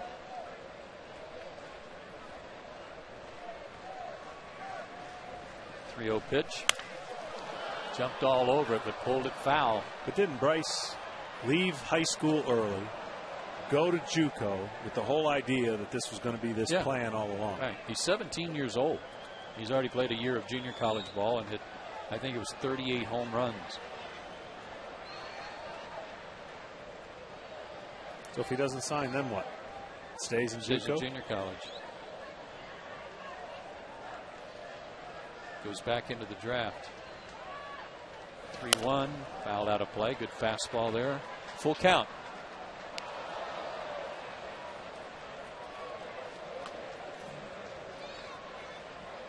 Tommy Hansen is an example of the way the rules used to be, in that if you were a junior college player and you got drafted and you didn't sign right away, the team held your rights until right before the next draft. You might sign the next May after your season's over. Up the middle and base hit for Ethier. 4th hit of the night for the Dodgers, and he has 2 of them. 2-out single, and that'll bring up James Loney.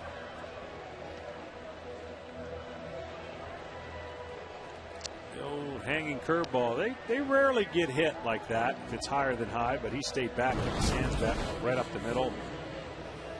Hopefully just a harmless 2-out hit. James Loney 0 for 2 tonight, 3 for 13 in the series. 0 for 7 in his career against Tommy Hansen. He's hit the ball sharply to Gloss at first, who made a nice play on him, and he's flied to left.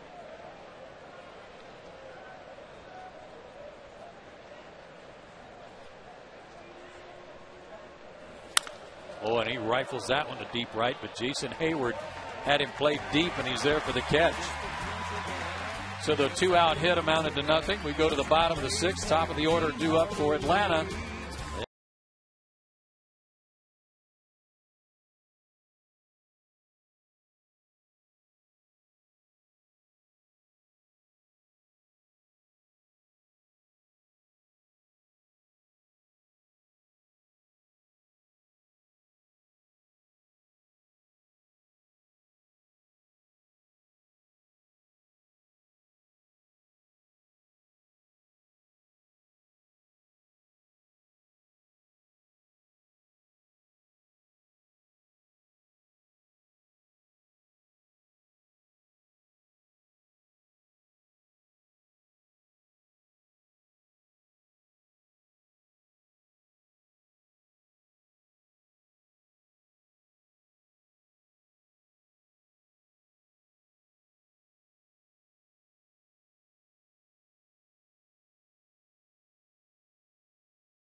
Inning, Dodgers up 1-0. Chad Billingsley making that 1-run stand up. Man, has he been tough tonight. Limited the Braves to 3 hits. John Smoltz, Comedian of the Year. That's not the only sign like that in here, Joe. That person's evaluation of comedic talent comes into question.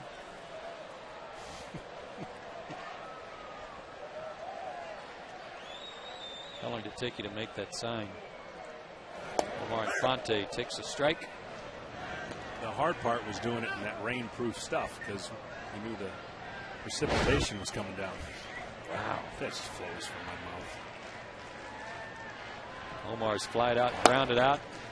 But against good pitching, Omar's at his best. Against the National League's top 10 pitchers in wins, he's at .433. Bring him on. Oh, good cut. His hand slipped off the bat a little bit there. 1-2 the count. Omar really good at going right field, but he'll ambush one once in a while and turn on the ball.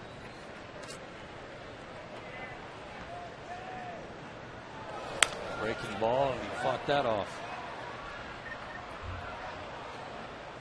Well, you can see why Billingsley's pitched well in his last 5 starts. He's only gone 2-2 in those starts because he hadn't had any runs to work with, but a 1.32 ERA and 5 shutout innings tonight.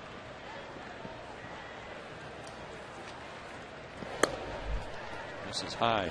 Well, he's done everything you need to do in every area of the strike zone. He's gone up, down, change of speeds. Doesn't seem like the hitter knows what's coming at any given count. But he's gotten that fastball. Nobody's really done much with the fastball up in the zone. Full count.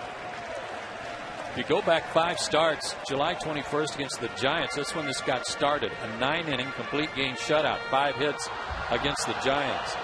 Then 6 innings of 3-hit shutout ball against the Padres. 6 2/3 of 2-hit shutout ball against the Giants again. 3 runs allowed to San Diego in 6 innings in his last start.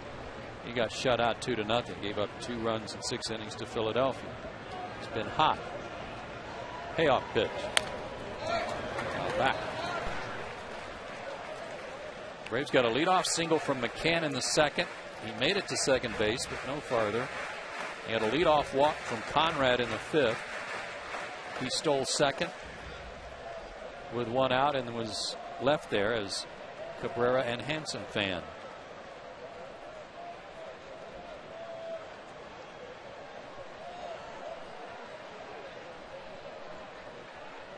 It's a big pitch right here for the Braves. Got to get something going.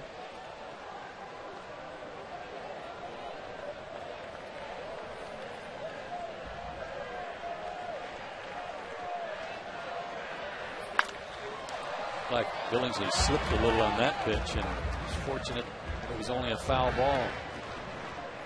One thing I've noticed about Ausmus giving signs, John, you know, a lot of times you see catchers really try to get their hands real deep back into their crouch so nobody can pick them up. But in this ballpark, it's hard to see him. He's kind of like he's got his fingers out there about halfway toward his knee, toward his shin guard. And he's hiding them well enough, but it's easy for the pitchers to see here. Yeah, it is a difficult mound at this time. That's why a lot of guys would go with whiteout on their fingernails to try to make it easier. Lined in the left center field. That chat they just had didn't work. That'll roll all the way to the wall. Matt Kemp's going to wait till the ball stops rolling to pick it up, and Infante in the process gets an extra base.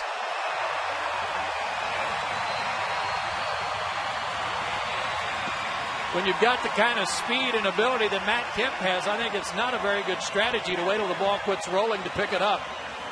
But a huge triple and a great at bat for Omar. Yeah, he fouled off enough pitches to get one that he liked, and he shot the gap. See this ball starting to slow down a little bit. Gets to the wall, stays dead right against the wall. It gives Omar a chance to really get going. You watch when he slides at the end, he's going to stick. Because it's wet, it's just kind of ugh. So, great opportunity for the Braves and to at least tie the game, maybe take the lead. Jason Hayward is lined out and struck out. And right here, if you're Jason, you don't want to wait or pass the baton for the next guy to do it. You want to put this ball in play anywhere in the middle of the baseball field, and the game is tied. Good fastball in on his hands, tied him up 1-1. It's 9 for 19, getting the runner in from third with less than 2 outs. They're playing back, willing to concede the run. You just got to put it in play.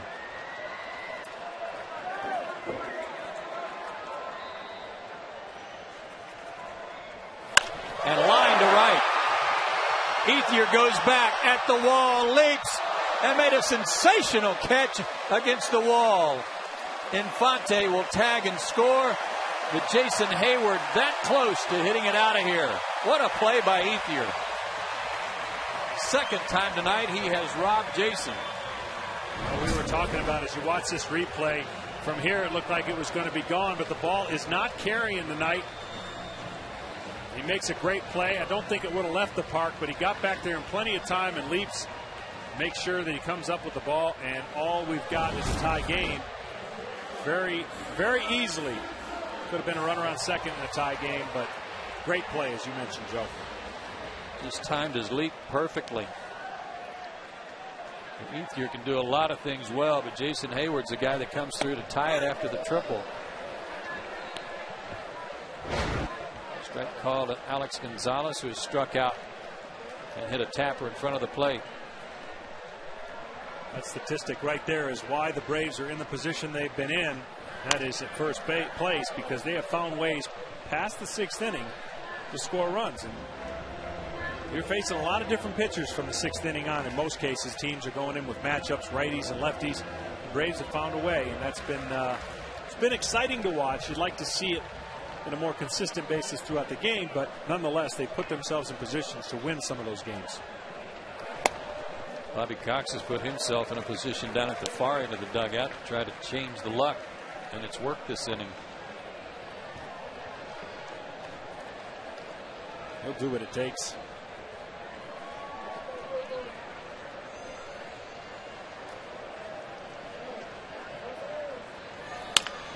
To third.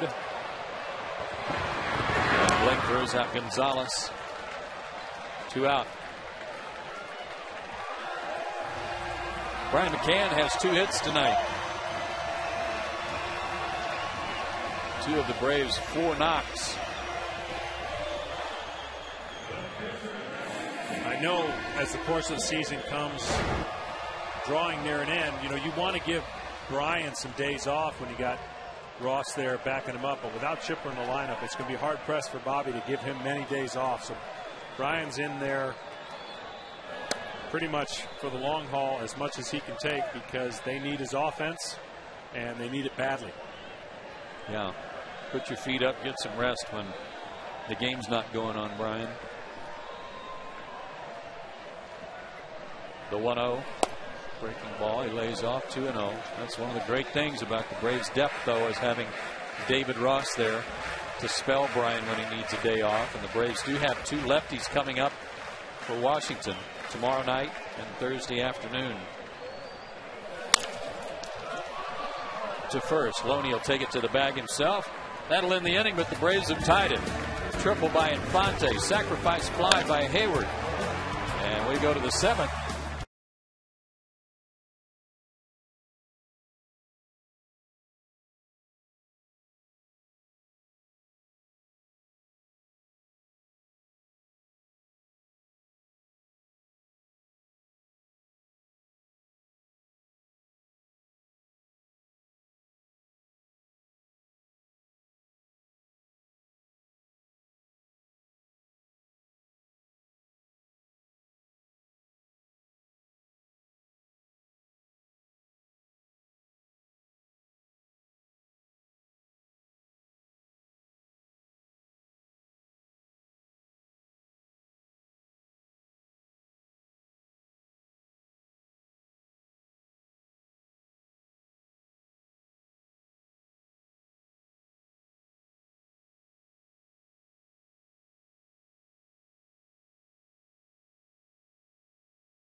How else could you hug a 7-foot-tall polar bear? Take home a free 8-ounce glass bottle of Coke. Experience a thrilling 4D theater and taste beverages from around the world. Visit the world of Coca-Cola today. A lot of ants on the field at the moment. Ed Mangan and his crew working quickly to spread some more drying agent. They've got the big spreader out there on the infield now. John Smoltz has one of those for his property, for his diamond. You've got an infield, right? And a backstop at your place? Synthetic turf. So you don't need the drying agent. No, Southwest Greens. The company comes in there and puts in all that stuff, and we don't need it. We don't have to take care of nothing. Cool. 2 inches of rain, 10 minutes for playing. Nice. Speaking of playing, September 4th, SEC Saturdays return on Peachtree TV. Catch all the hard-hitting football action as your favorite SEC football teams go head-to-head live in HD on Peachtree TV. You got a football field too, don't you? Football field, grass. How many golf holes? You got 10 tees, 2 greens. You can hit every shot in your bag. Really? Driver to sandwich. You can hit a driver. How far is that hole? It's about 320 yards uphill. Wow, okay. Basketball court. So you can just rotate the greens to just make different holes out of the 2 greens. I see. Yep. Very nice. That's 6 different pin placements. What's that number again for the tee times? Tee times is if you can get through the gate, you can get in. Okay. You can play. Well, yeah. There's the phone now.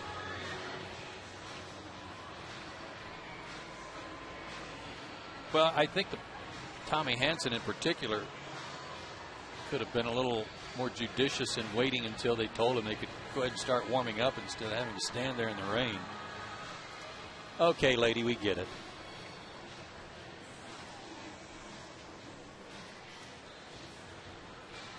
Again, it doesn't take much to make some people laugh, thankfully. You know how you catch a unique rabbit? No. Unique up on it. You know how you catch a tame rabbit? No. The tame way. You'll be here all week, folks. All Remember week. to tip your waiters and waitresses.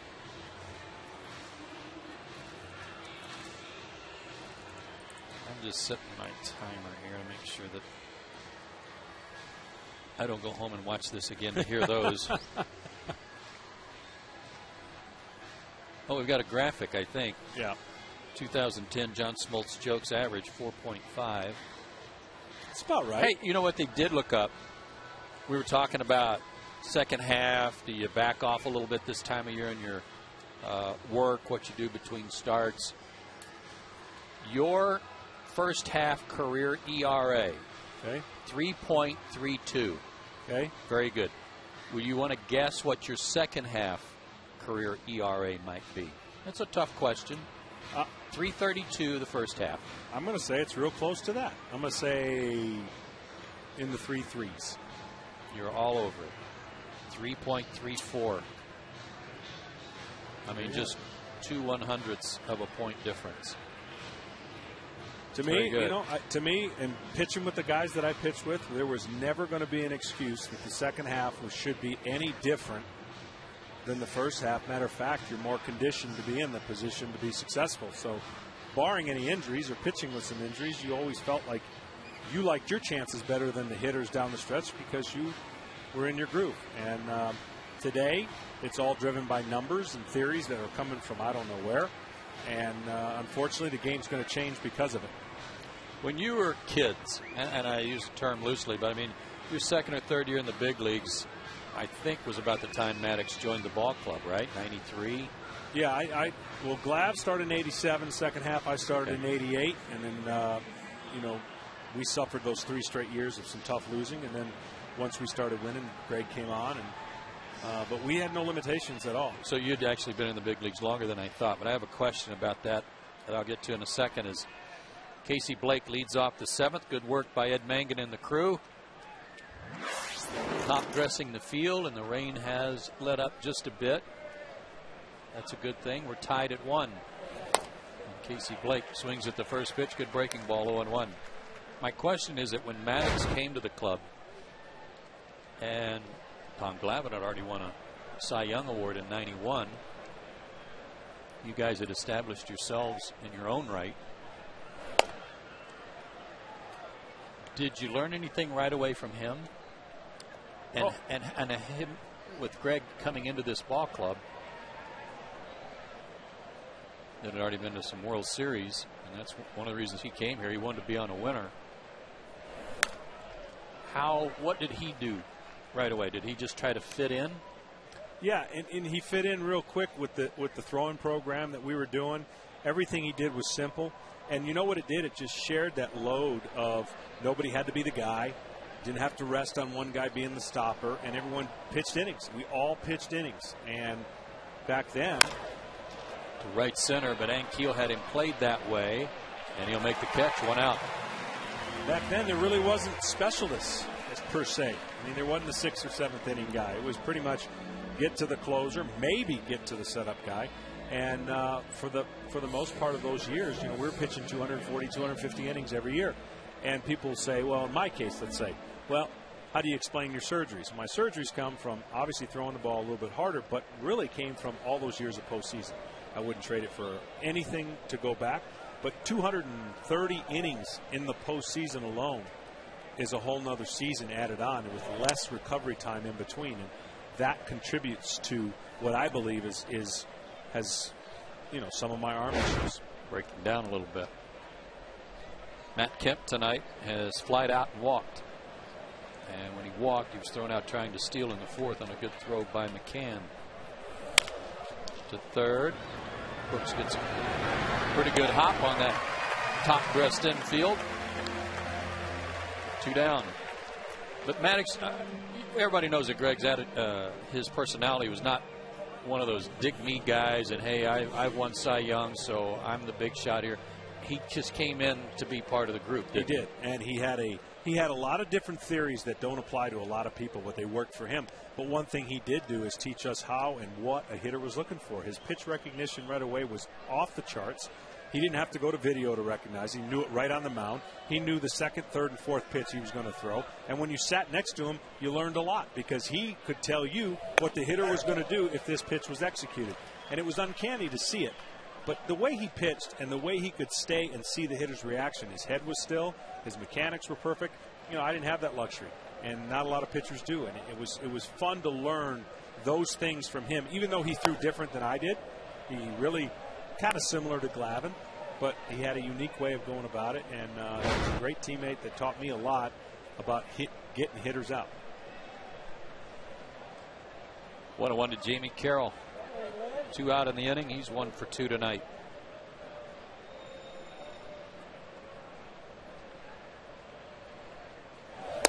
Curveball misses. I know one theory or one thought that he always said was, and I don't think this was original to Greg, and you could feel the same ways.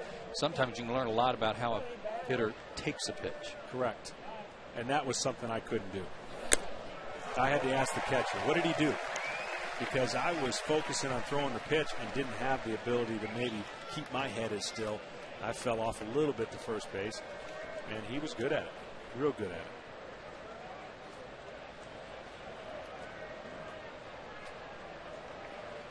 Some activity in both bullpens. Jonathan Broxton begins to loosen up for the Dodgers. Johnny Venters for the Braves. As Jamie Carroll slices one down the right field line, and that'll go to the corner. Carroll's got good speed. He's at second, and he'll pull up there with a 2-out double. A good at bat for Jamie Carroll, who has his 2nd hit tonight and his 5th in this series.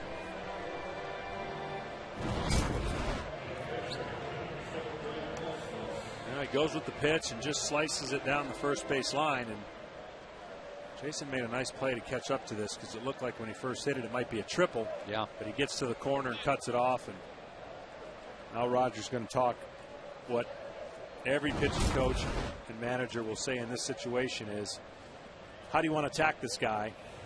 More than likely, the pitcher's going to come up to bat. And you just got to make a decision when he leaves. Both parties got to make a decision what you're going to do. Can't be in between. I'll pitch around him. I'll just see if I can do. You got to be committed to what you're doing. I'm going to attack him and don't look back, or I'm going to pitch around him and don't look back. But you can't be caught in between. Well, I'm going to put you on the spot here because Brad Ausmus hasn't been hitting anything. He's 0 for 2 tonight. He's 0 for 7 in the series, 2 for his last 16. Now you can say, okay, he got first base open, put him on and pitch to Billingsley. There's no lock that Billingsley's going to hit. They may pinch hit for him. They got Broxton in the bullpen. So do you want to face Osmus and go after him, or anybody that might bring off the bench to pinch hit? I'm going to let the first 2 pitches determine how my effectiveness is going to be. What I mean by that is I'm going to aggressively go after him with my pitches. If I get ahead in the count, obviously I'm going after him. But if I fall behind 2-0, then I'm not going to be so ready to go after him just because of that, statistic, or he's struggling, or the pitcher might be on deck. Ball 1. Fastball's been up this inning, and that was pitch number 100.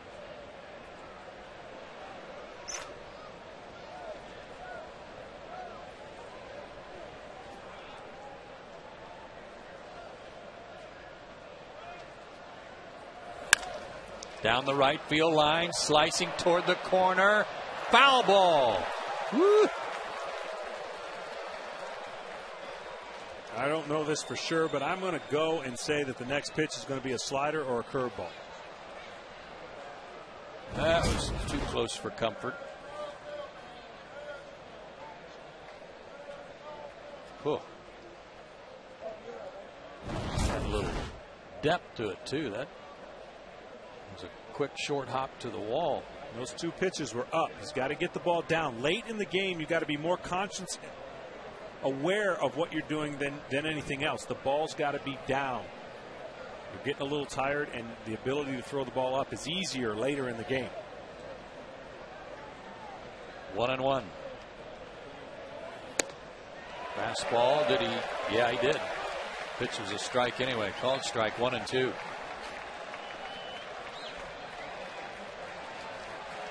Now you got 2 pitches to get him out with, meaning 2 different pitches.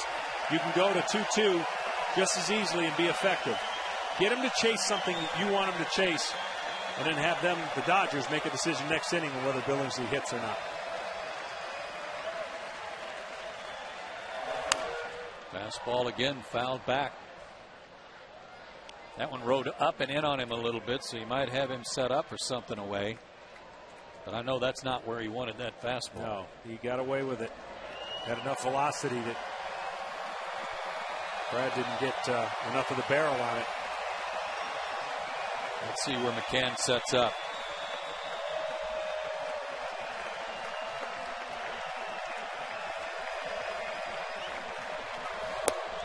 Oh. And I think the only reason he didn't go after that is the difference of height of pitches. The fastballs have been up. That slider started down.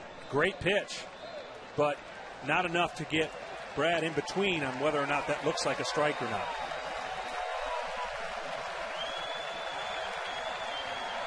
Like another fastball if the first pitch is the sign.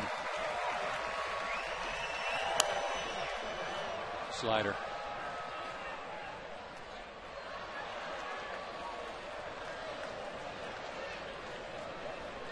Two and two. See, the game of pitching between the pitcher and the catcher right now is you're trying to decide, is he slowed his bat down enough to where you can go back to the heater and blow him away? Is he sitting off speed? It's that cat and mouse game that you want to make sure you be able to know for sure when you throw that pitch, it's the right pitch. Outfield shallow and toward right. Osmus fouled off a lot of pitches back in the second inning before Carroll stole second. He eventually struck out. 7 pitches already in this at bat. Tommy's done a nice job on the course of this season. A statistic that doesn't get enough play, I think, is only 1 run given up after the 5th inning. That's incredible. That's something a young player doesn't exactly smell that, because he hasn't been in this situation too many times. You know, it's this early part of his career, so to have that already is great. 8 innings is his longest outing of the year. He's done that twice. He's gone at least 7 in each of his last 3 starts.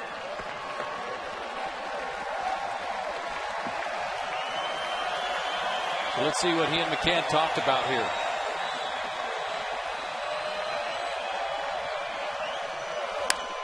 Out of play. What they talked about right there is pretty simple. We're going to decide on the pitch, and we're not given the signs. If you ever think the guy at second is given location or signs, that's what you have to do. They might have changed them, they might not have, but right there, Brian did not give a sign, just if any doubt was creeping in their minds. It's one of his best fastballs of the night, too, that he fouled off. That was 95. Breaking ball lifted down the line. That's slicing out of play. Still 2-2. And Ausmus in a very defensive posture right here, just trying to put the ball in play. And again, you wonder, as a battery, what are we going to do? Do we go to the curveball, which is more change of speeds, which may get him to just roll over on something, or are we speeding his bat up by doing that?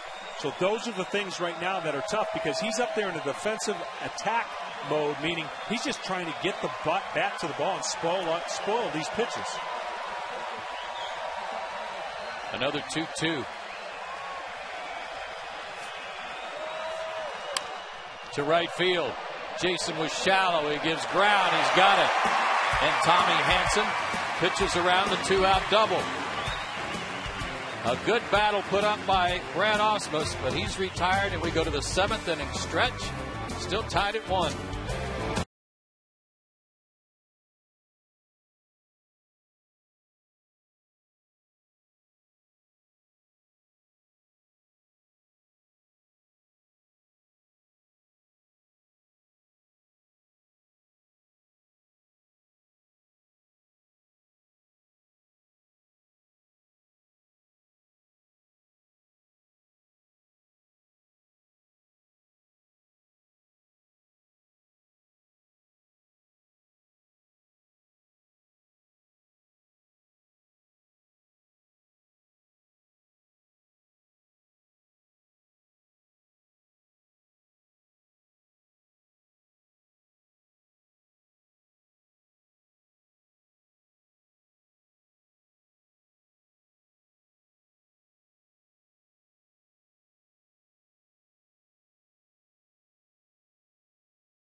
Each game.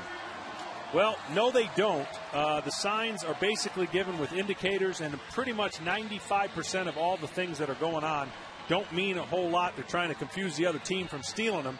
And if you lose a player or trade a player and he goes to another team, then you might change the signs. But changing them is pretty simple. And I think the decoding of them and the ability to not let the other team know what the signs are is the most important thing. And unfortunately, when you're on a team, you do that to your own players, and they miss some of them. So Brian Snitker definitely has a unique way of giving signs. You have to pay attention because you're looking for certain things that mean something, and the other stuff just doesn't mean a whole lot. Thank you, Connie.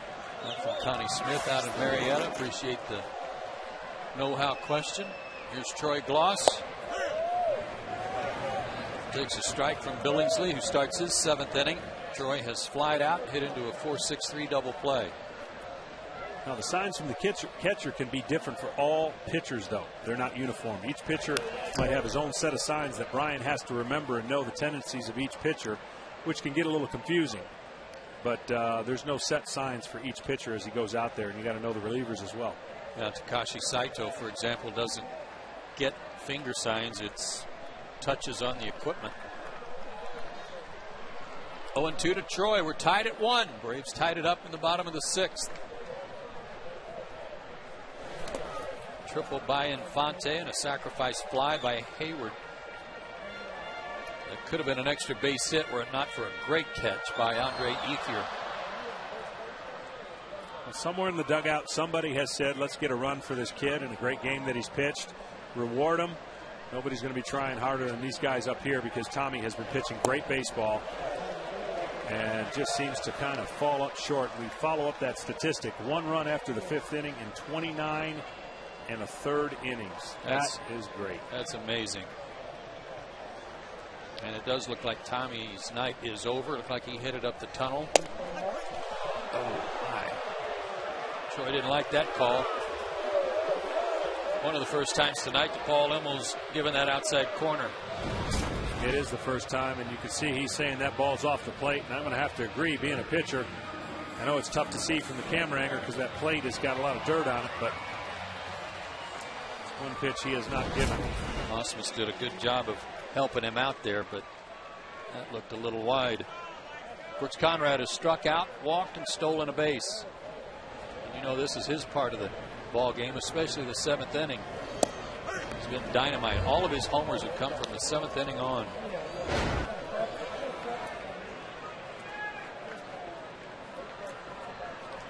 Including his 1-out game winner here Friday night.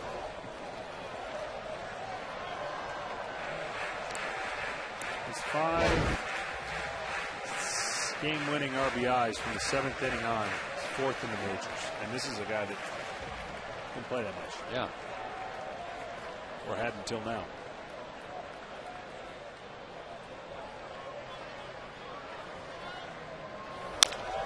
That's foul. And the count goes to 1-2. There is rain still falling, but it is a lot lighter than it was.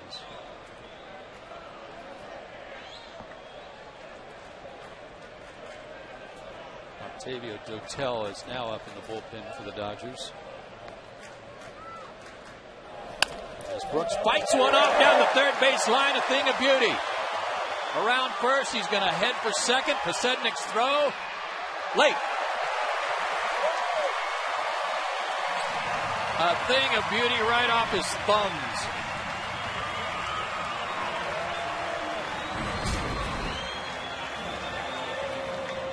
There's not much you can do if you're Billingsley and the Dodgers. I mean, you said, Joe, it just jammed him and didn't hit it hard enough to allow him to get to second base.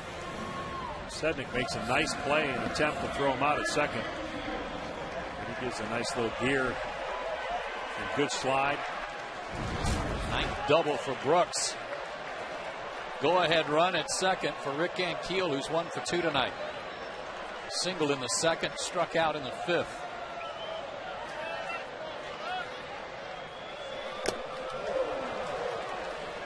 One.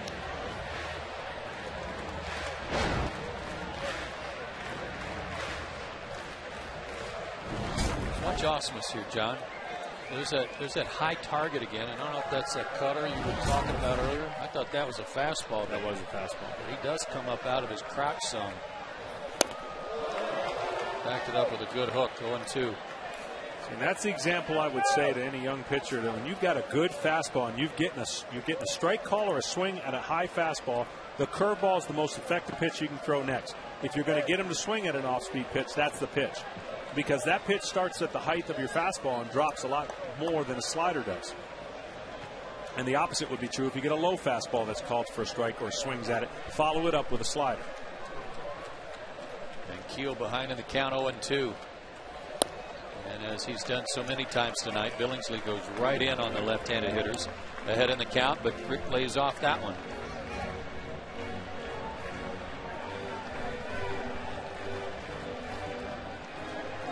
Keel 3 for 8 in this series. And a base hit here might put the Braves on top.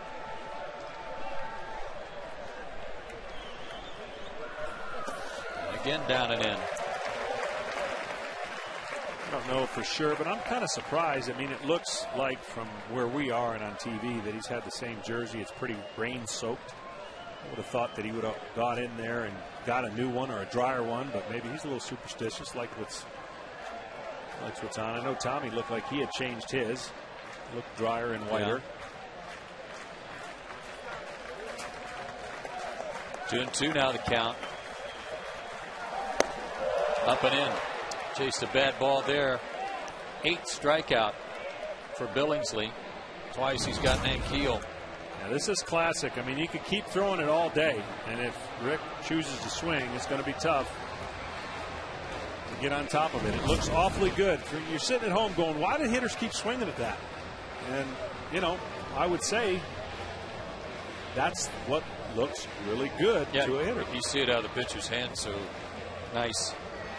Torrey's out of the dugout. 8 strikeouts for Billingsley. A season high is 11. Did that against Arizona May 31st. 11 strikeouts in 8 innings in a win against the Diamondbacks. We almost have the same scenario where they've come out to talk to him about the 8th place hitter, but we're pretty confident in this situation. Tommy's not going to be hitting, so you're talking about who do you want to go after, Hinske or Cabrera? And I'm sure Joe might be getting maybe just a little gauge saying, how do you feel? You got enough? It's been a long 1-1 game with all the different delays. Very well pitched. But you get a sense when you're out there that you're in your 8th or 9th inning. And the pitcher knows right here, this is his last chance to possibly qualify for a win. He's got to get out of this inning because he will not be coming back out in the 8th. More than likely. 104 pitches for Billingsley.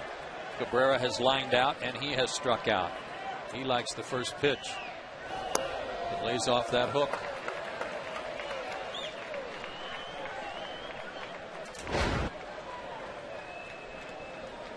The first half numbers were pretty good for the Braves with 2 outs and runners in scoring position, almost 250, 249. Second half has been 160. Somewhere in between those two numbers, you'd get a more consistent effort because with 2 outs, it's, you know, those are huge runs. You don't get an opportunity to have a high batting average with 2 outs and sustain it over the course of the season. Right. Back-to-back curveballs evens the count. He's down in his spot that was lucky last inning when the Braves tied it up. 2 outs, go ahead run at second. Conrad's there. He was at second with a 1-out double. Didn't go. Most of that swing was just trying to get out of the way. Yeah, he threw his elbows at him, kept his bat almost completely back behind him. That's just great pitching. He's used the quadrants in a way that you can go back to this film and watch this film over and over again. And if you ever get in a slump, you can go back to this one and go, okay, this is what I did well, and this is how I mixed it up. Right in front of the plate. Billingsley has to make a good play, and he does, and the inning is over. Pitches around the jam shot double, and we go to the 8th, still tied.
Georgia with reliable customer care, including pest and termite inspections and customized treatment. Visit callactivetoday.com.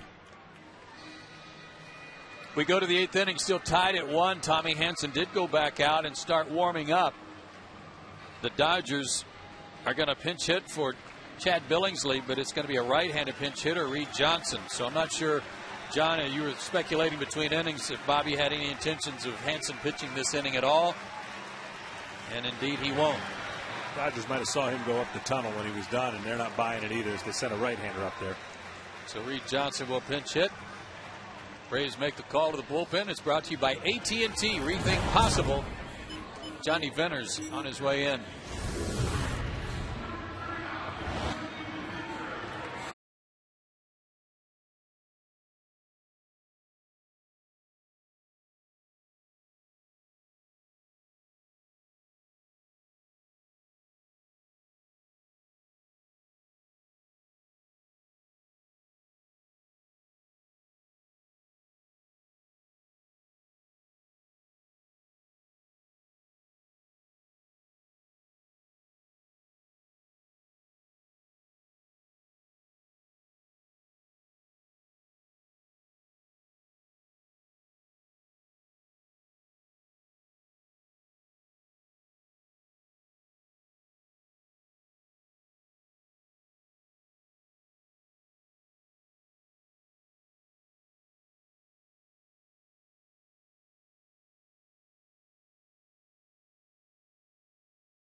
Three hilarious House of Pain moments. Text in your favorite character. Then watch the winning episode at 9, chosen by you. For more information, all you got to do is log on to PeachtreeTV.com. A 1-1 tie. Each side has 5 hits. Chad Billingsley pinch hit for. And Tommy Hansen just pulled from the game. How about those two lines, John, and the similarities? Well, we said coming in, both are having almost the similar fates, and it was going to be a pretty much this type of game. It lived up to its billing. You know, Billingsley lived up to that. Well done. Johnny Venners is in his 55th game, and he works to Reed Johnson, who's pinch hitting. 96 fastball in there for a called strike. Johnson 291, no homers, 9 RBIs, 4 for 14 as a pinch hitter. To third, bad hop. Brooks knocked it down, won't have a play. He was in on the edge of the grass, and the ball took a big hop and hit him in the chest. This has some top spin, and it just jumps up. Not really much he could do. It's going to be a tough error. Those are the ones that you go, you don't know what else you could do short of having a glove on your shoulder. He almost caught the bounce off his chest. If he had been able to do that and corral it, he would have thrown him out. Top of the order, Pasednik, and he shows bunt. Ball 1. Interesting enough, the Dodgers lead all of the National League in sacrifice hits and up there in sacrifice bunts. So this is a classic situation right here. You got to get the out.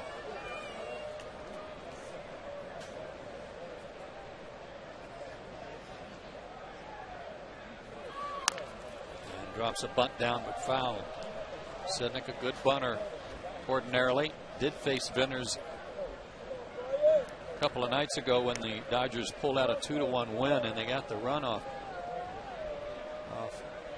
Venners in the 7th inning. One of the things you want to do in this situation is get ahead of him and use that nasty slider. Maybe get him to reach for one. But his velocity could also get you to pop it up if you're not mechanically sound. Guy who throws hard and it's moving makes it that much more difficult to make a good bunt.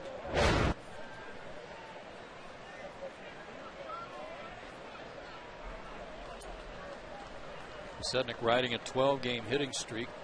Has an 0-for-3 collar tonight.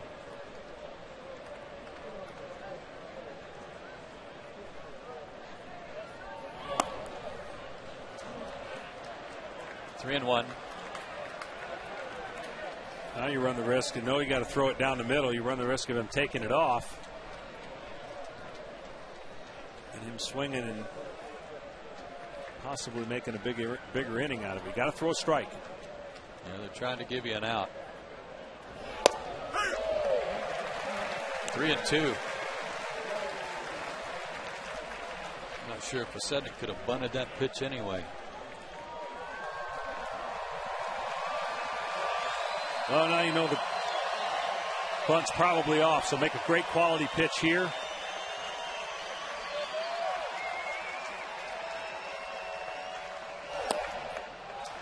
In the dirt, a one hopper there, short hop to Bryan.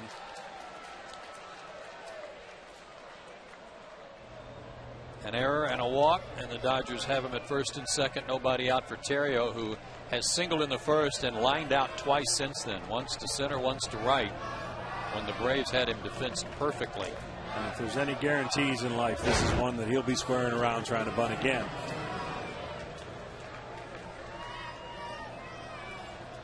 Good speed on the bases. Dodgers are in position to take advantage of a miscue and a walk.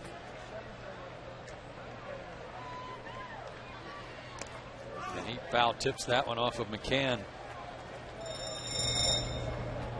I've never understood why guys, especially when you're facing a hard thrower, don't square around earlier to get in position to be able to see it all the way in. He came and squared around late and really kind of reached for that ball. Can't do that against Venners. You better get it around there quickly.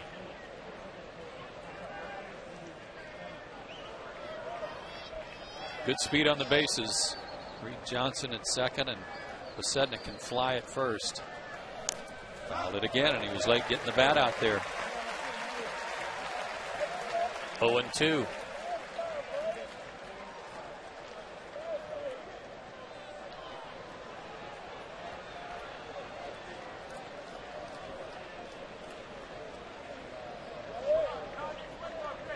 That heavy, hard sinker from Venners be a nightmare to try and bunt. There are your runners. Nobody out. 8th inning, tie game. Chopper to third. Brooks charges. That'll work as good as a bunt, but he throws it away.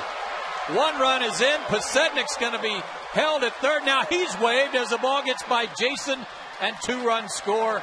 Theriot all the way around to third. The Braves defense that has really plagued them this month rears its ugly head again. Fortunately, he doesn't get the job done on the bunt aspect, but he makes it tough for Brooks to come up throwing here on an in-between hop. Ball could have been wet, and then the desire to go get it quickly. Jason wasn't able to come up with it, and the worst has happened. No base hits, no ball out of the infield, and the Dodgers have scored 3 runs to take a 2-run lead. And if you look at the series, they really haven't developed any runs via hits. And a dangerous hitter up there now with a runner at third, nobody out. Infield has to play in.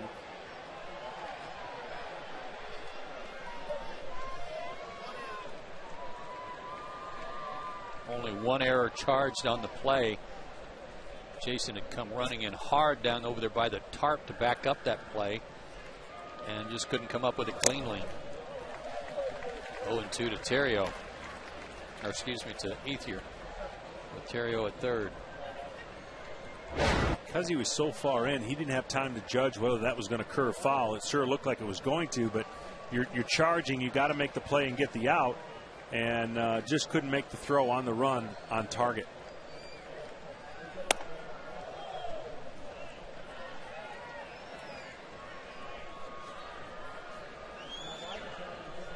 One and 2 to Ethier. A strikeout here might be too much to ask with this guy at the plate, but it would be huge in this inning with 2 runs already in.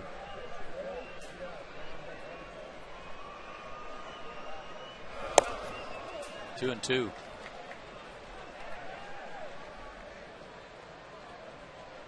A bad hop to Brooks that was ruled an error, and rightfully so, I think, to start the inning. A walk. And then a throwing error by Brooks. Out of play.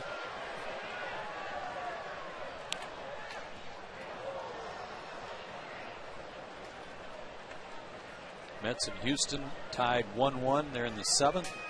Pittsburgh 1 out away from beating the Marlins. They're up 7-1 in the 9th.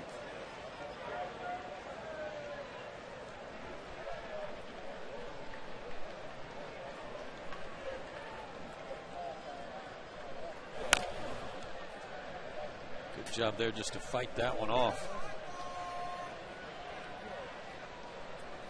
Tell you what, Texas has had to go through the heart of the schedule, and they are just surviving and beating the teams they have to beat. They played Boston, the Yankees, now Tampa, and they're just showing that consistently they're for real. A lot of great jobs by managers this year in teams that we probably wouldn't have predicted to be where they are when the season started. Struck him out. Fastball upstairs and a big strikeout for Johnny Venners.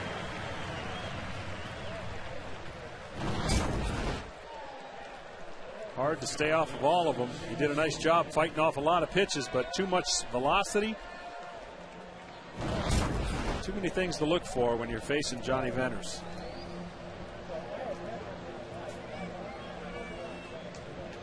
What do you think? You think next year, possible closer? Oh, yeah. If Billy Wagner does indeed hang him up, and he's stuck to his guns on that. Loney fouls one off the shin guard of Brian McCann, 0-1.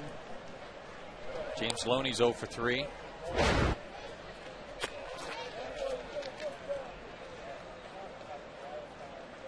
I'd say that Johnny Venners would be at the top of a short list for guys to take over for Billy Wagner.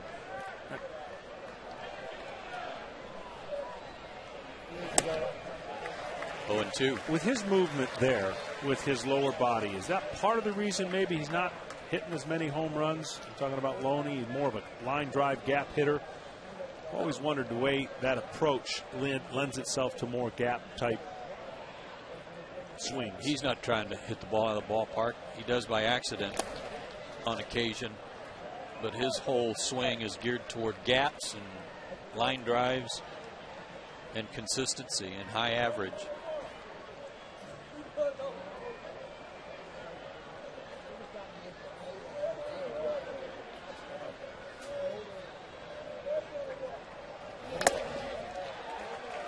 Another hard foul tip at 96.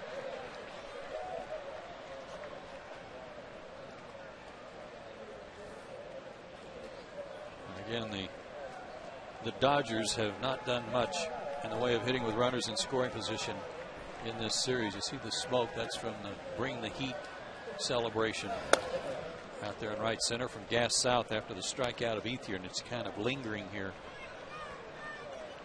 Dodgers are 0 for 22 with runners in scoring position in this series, and yet they're in a position to split if they can get 6 more outs. Out of play.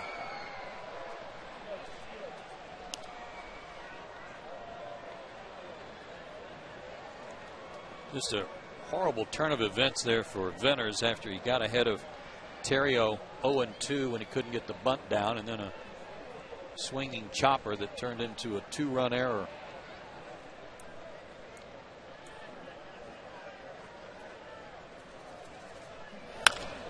To left field. Melky is there. The runner tags. He's going to try to score. Here's the throw to the plate. A beauty. Great throw by Melky Cabrera, and Brian McCann flattened Terrio at the plate. That may in fact turn out to be a huge play, but the Dodgers get 2. We go to the bottom of the 8th, 3-1.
bottom of the 8th. Let's take a look at the Braves' upcoming schedule, brought to you by AirTran Airways. Go. There's nothing stopping you. The Nationals come to town tomorrow night to start a 3-game series to wrap up this homestand. All 3 games will be on Sports South. Chip Carey and I will have that for you, including that day game on Thursday, the Business Fan Special. Then it's back out on the road, 3 games in Chicago. And on to Colorado for 3 games. Our next Peachtree TV game, August 30th, when the Mets are in town. Ernie Johnson and I will have that one for you, and look forward to you joining us back here on Peachtree TV. New pitcher for the Dodgers, Hong-Chi Kuo, who it was announced the other day, John, that after Broxton was taken out as the closer, this guy would get most of the opportunities, but here he is in the 8th. Yeah, Joe must be thinking this is the most important inning, I guess, when you get those 2 runs, you shut him down, and see what happens after that. But he's awfully tough. We talked about it. He came in and closed out the other game, 2-1 victory for the Dodgers. So Braves got their work cut out for him. See if there's any magic left. Matt Diaz will lead off for Atlanta, pinch hitting for Venners. Diaz, Infante, and Hayward, but Atlanta's down 2.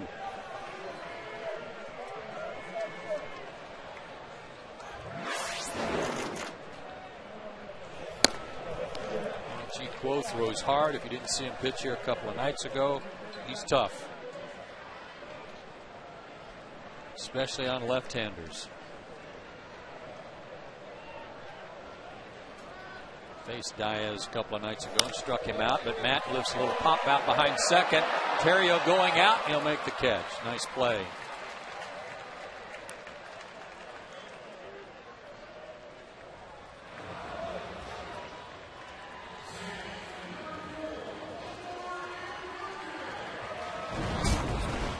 Here's another look at that play at the plate. Watch Terrio's head snap back, John, as Brian puts his shoulder into him. Yeah, it was a very kind of defensive slide. He knew he wasn't going to run him over, and so he just kind of almost tried to see what he could do, and that wasn't the result in anything. Good throw by Melky. The hesitation, I think, by Terrio when he first moved, the ball was hit, and he was trying to come to home, thinking it was a line drive base hit, I guess. Had to race back and really not give himself the opportunity to really be prepared to take off when he wanted to. Omar 1 for 3, tripled his last time up, sends that one to left, but Podsednik is there. 2 out. Jason Hayward has hit the ball hard twice tonight. He's 0 for 2 with a sacrifice fly, but Andre Ethier has robbed him of extra base hits twice.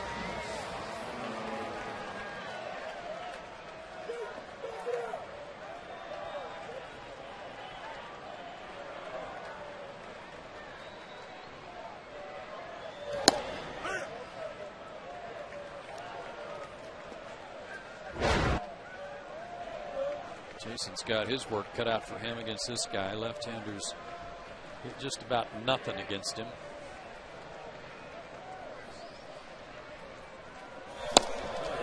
Oh and 2. Left-handers hitting .067 against Kuo. 3 for 45, and all 3 hits are singles.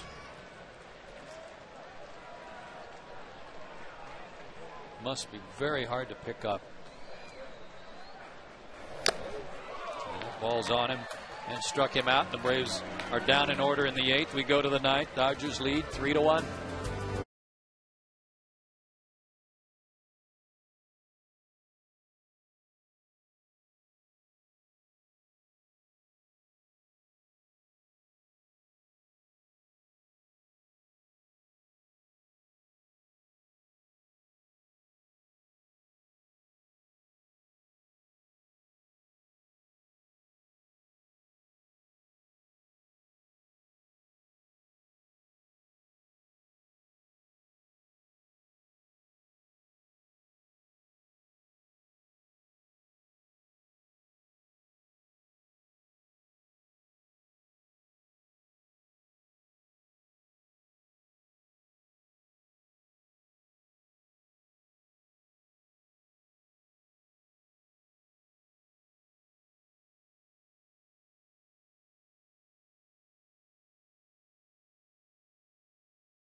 runs in the 8th. The difference right now, Peters had some rest. He has not pitched since last Tuesday at Houston.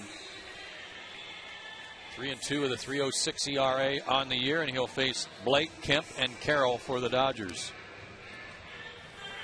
Peter having another good year, coming back stronger this year, and that usually is the case after Tommy John surgery. The more the better, and then become a nice specialist for the Braves. You think every time he's out there you're going to get a ground ball double play. Well, a lot of them he has surrendered, but in this case, quick 1-2-3 and let the Braves try to tie this thing up, if not win it in the 9th. They'll have to shut them down right here. Hard to believe a team can win 2 games in a series, a 4-game series, without getting a hit with a runner in scoring position, but the Dodgers have that opportunity. Casey Blake 0 for 3, takes a strike. The number that's, or I should say the batters that have given Peter the most trouble are the left-handers. A 308 batting average against. Right-handers he pretty much keeps at bay.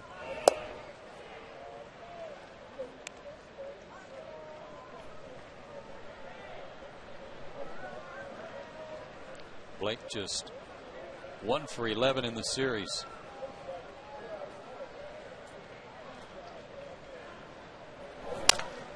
To short, hard hit. But Alex handles him, throws him out, 1 away.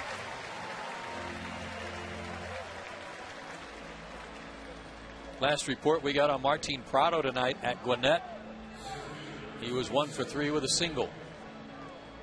So depending on how he feels after the game and tomorrow, he might be activated in time for the Nationals series that begins tomorrow night. That would be a good thing, get his bat back. Be a great thing.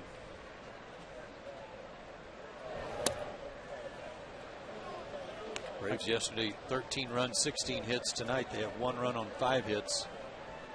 I can't speak to it, so I'd ask you, is there any concern about getting into bad habits at the plate when you've got an injury like that and you might try to protect it, or do you just let it go and just get used to it? Well, I've been saying that whenever Martin comes back, there's going to be some discomfort. There's going to be a little pain. I don't know that it'd be possible to come back from a broken finger and not have a little something to deal with, and just how much he has to deal with, we'll see, and he'll be able to tell us how much it's bothering him.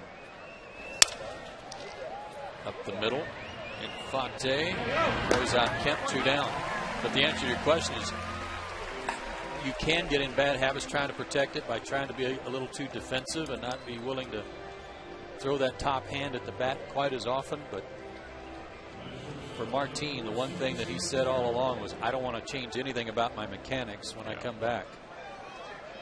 Andre Ethier suffered through that when he broke his pinky finger on his right hand earlier this year, back in May, and he's only hit .254 since then.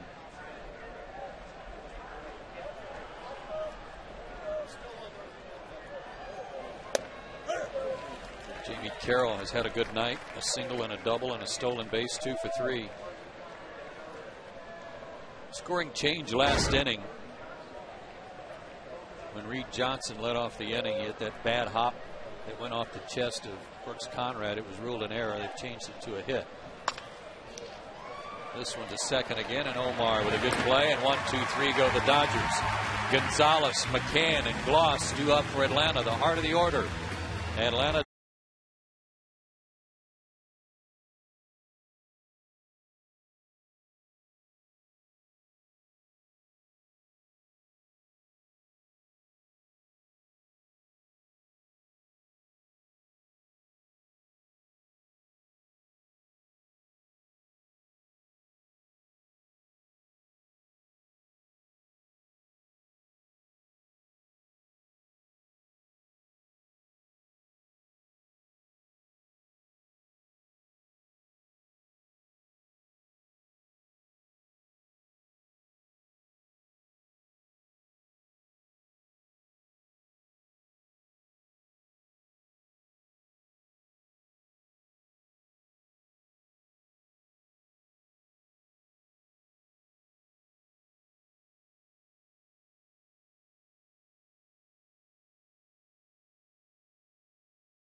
For the AT&T game summary, AT&T rethink possible. And Hong-Chi Kuo is back out there for what will amount to a potential 2-inning save, but he only threw 7 pitches last inning, John, and looked sharp. He's looked sharp in both of his appearances, and he really looks unhittable. So something crazy needs to happen maybe to get him off this roll he's on. But the Braves, we've seen it before. The improbable has happened.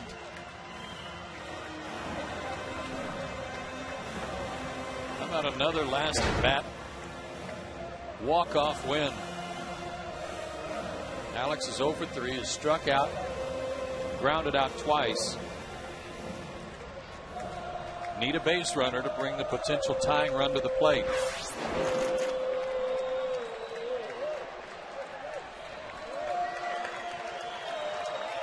Kuo goes to work and fires a strike at 94. Let's go. 19 last at bat wins, most in the National League.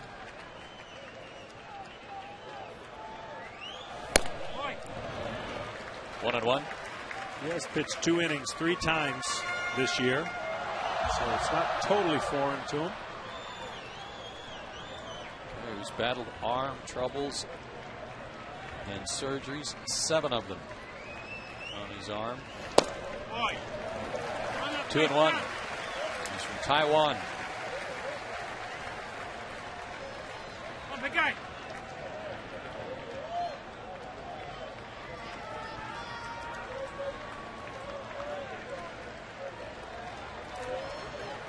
Two and 1 to Alex. Right by him, 2 and 2. Come on, kid.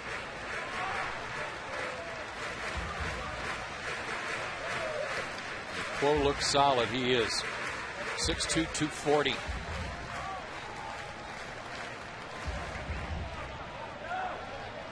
$29 years old. As we talk about, no hesitation. Just pick it up and go get it. Boy. Fought off. 95 on that pitch. His fastball doesn't seem to sink that much. It just got good life to it. Great life, and I guarantee the hitter's only seeing a portion of it because of the way he hides it with his body. And not an over-the-top guy, but not a drop-down guy. Just one of those in-between where the ball just explodes out of his hand. And those are the kind that give hitters the most fits.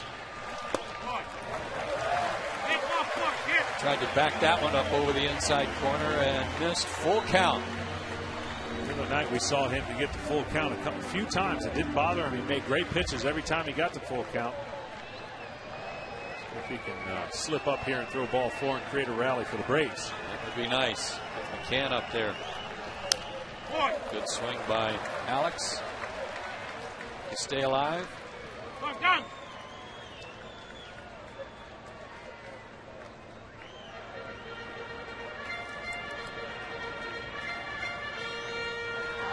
Need a base runner.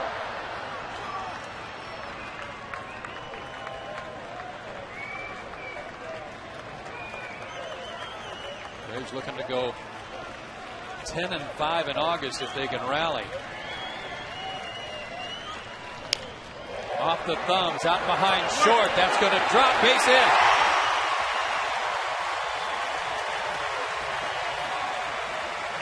Another thing of beauty.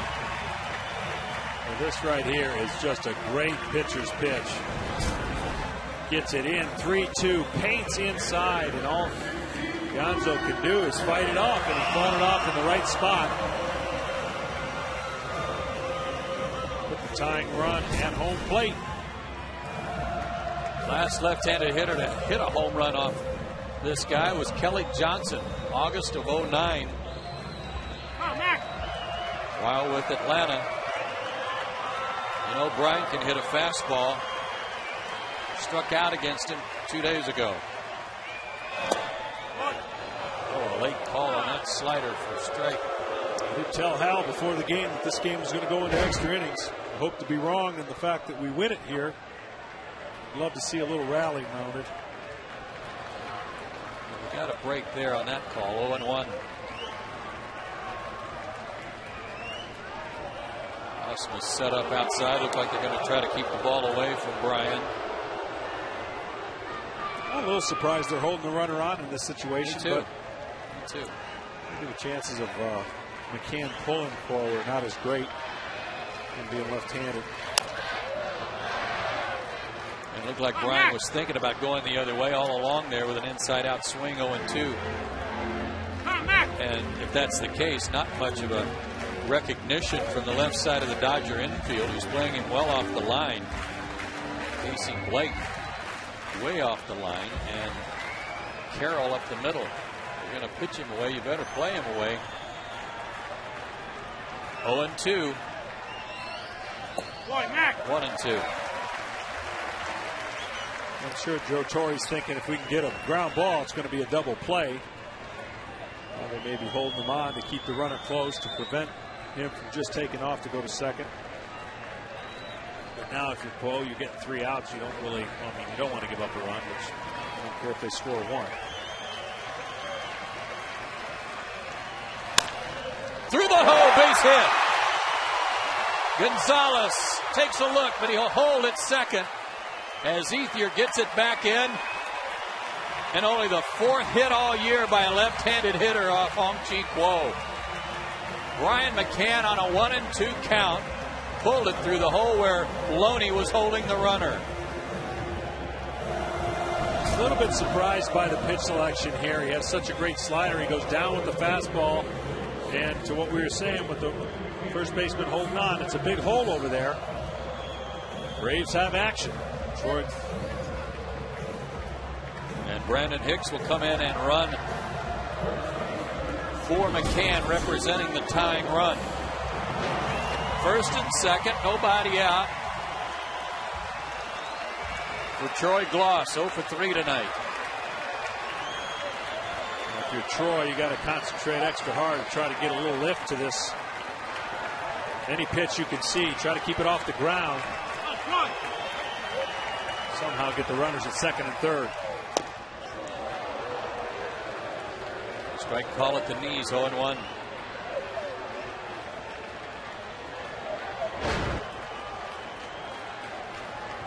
Hit a 3-run homer here yesterday, and a home run here would win the ball game. Nobody out. Through the wickets. There we go. Second and third, nobody out. Right between the legs of Brad Osmus. Boy, is that a rarity. What a break.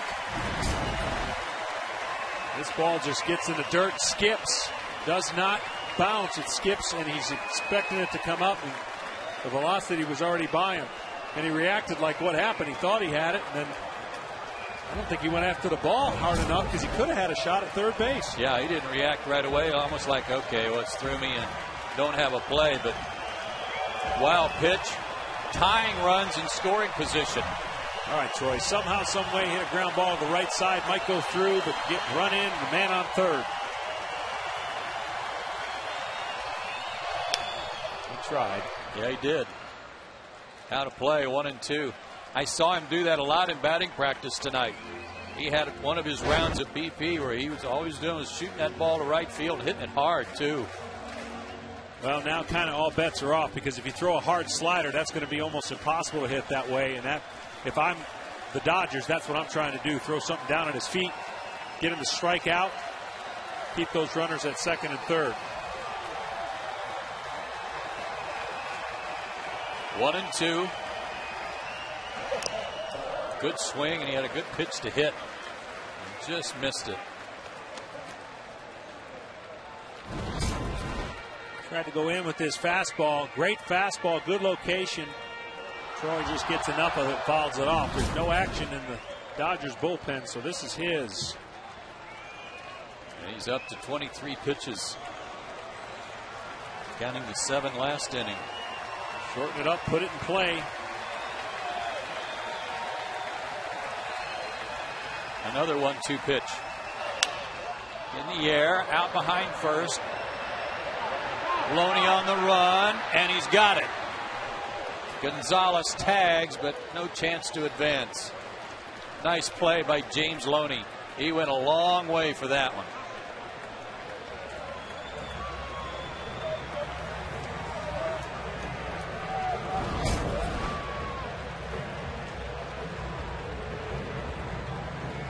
Goes a long way, as you said, Joe, back to the bat, to the field, and he does make a nice play and gets it in case they had any ideas of doing something. Hotel now getting up in the Dodgers bullpen. The opponent's off a quo with runners in scoring position, 3 for 35. Magic Man's up there. Even though he's right-handed, let's see if he can deliver from the right-hand side. Tie this baseball game up with a little blooper or something. Something that stings. Even the infield back here would concede a run for another out. Ball one. Brooks tonight 1 for 2 with a walk. He doubled, hitting left-handed his last time up off of Billingsley. He's also walked and stolen a base. Better numbers left-handed than right. 2-0. David Ross has a bat. He's in the on-deck circle, and he would hit for Ankiel.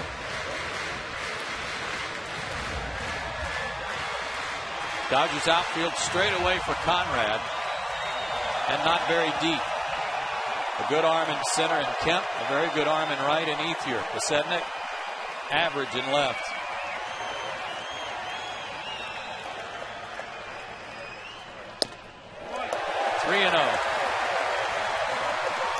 What do you think? I say yes.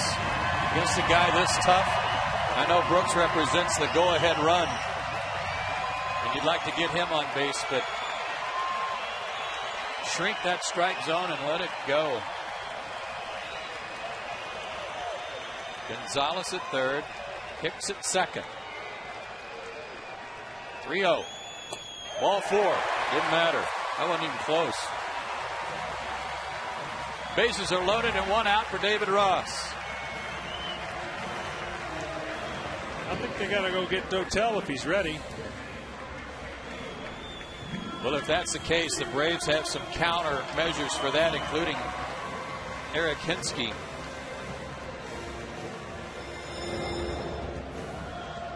There's that bell that you never stand hearing when you're on the mound. Way too loud. David Ross 0 for 2 as a pinch hitter. Joe Torre out of the dugout, and it will be Dotel who's brought in to try to get the Dodgers out of this jam.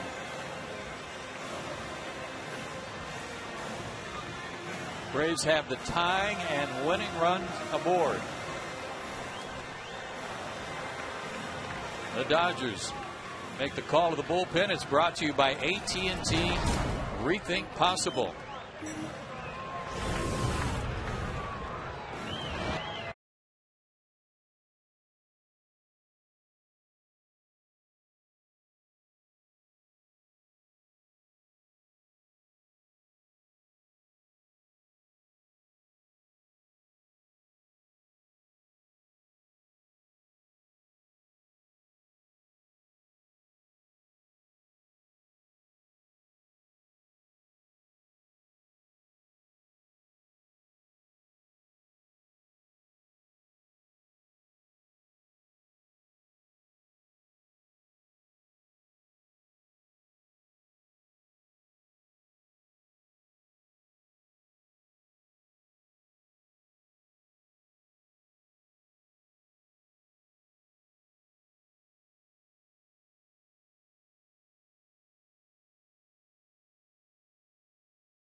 Hotel brought in to try to pick up a save here.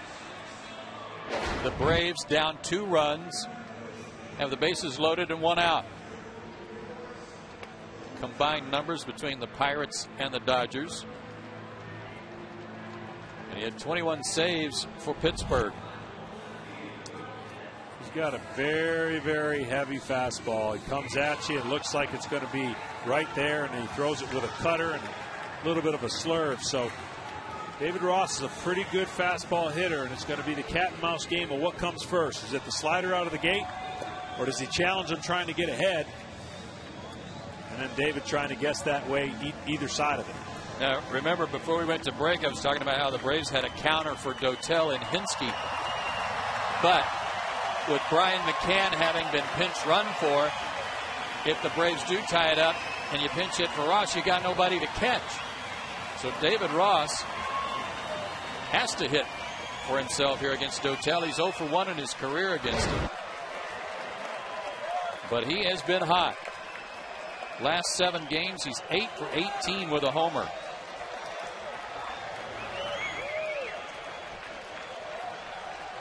Bases loaded, 1 out. Tying run at second, winning run at first.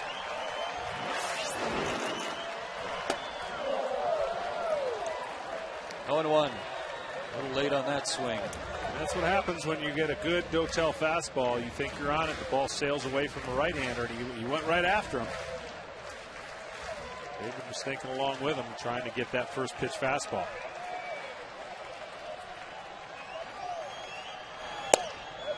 But didn't offer it that one. 1-1. Good pitch that just missed. Good patience by Ross. Throat getting a little dry over there in the Dodger dugout. They started the inning up by 2, but the Braves have loaded them up. Breaking ball popped up over by the Braves dugout, and it's going to reach the seats. That was close, but David now in the hole, 1-2. David's strength is the ball middle in. He likes to pull it down the line and hit it with power, and so far Dotel's given him none of that. Kept 3 pitches perfect on the outside part of the plate. Wouldn't expect it to change. The only thing he might do is elevate a fastball and get him to go after it. It was a good low ball hitter, too. Here's the 1-2. Just off the plate, 2-2.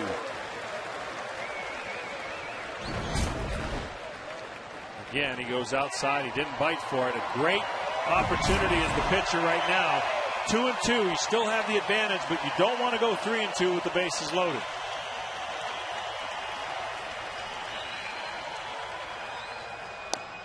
Full count. Good at bat by Ross to lay off some real good borderline pitches that missed. Now, if you're gutsy and you're Dotel and you want a strikeout, you can have it if you throw a slider anywhere close to the plate, but you also bring in a chance to walk at him and bringing the tying run closer. And Ross is going to make him start over. David's still got to guard the outside part, too. He's got to think middle away and adjust. Fans on their feet. Ball 4. He walked in a run. Dotel comes in and walks Ross after he got ahead of him in the count, 1-2. It's 3-2 Dodgers, and the tying run 90 feet away with 1 out. I talked earlier in the series, as you look at this pitch, brings in the pressure now. It's got to be a little bit more perfect, and it's low. The Braves believe that in every situation, they're never out of the game.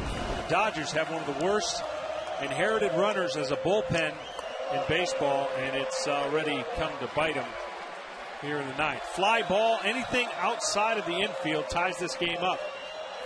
And it's Melky Cabrera, and he chased a bad ball down and in. It was Melky's throw to the plate that gunned down Terrio in the 8th inning. That ended the 8th. That saved a run. Bad discipline there at the plate. Good pitch selection from Dotel, probably known from past experience. He's an aggressive first ball hitter. Didn't give him anything to hit right there. Nice stop by Osmus. That saved the tying run.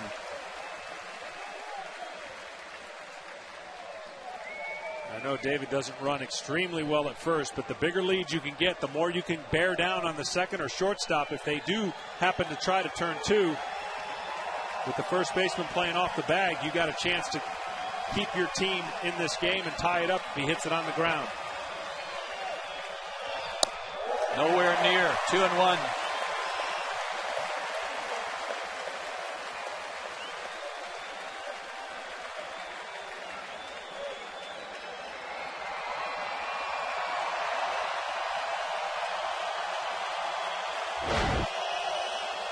Melky, still looking for your pitch. No need to be a hero on this pitch. You got to get something over the plate you can drive. It's 2-1. Oh, he had a good cut. 2-2. Got to pitch up also. He elevates this just above the strike zone. Kind of a defensive attack. Yep. Swing. Melky 10 for 15 and getting that runner in from third with less than 2 outs. Fly ball would do it. The 2-2. Full count again. He laid off a borderline pitch. And Osmus had a word for Paul Emmel. Got to throw a strike or the tying run is across. Here it is. Grounded, left side, base hit! Game is tied. Here comes Brooks. The throw to the play will not be made. Braves win. Melky Cabrera.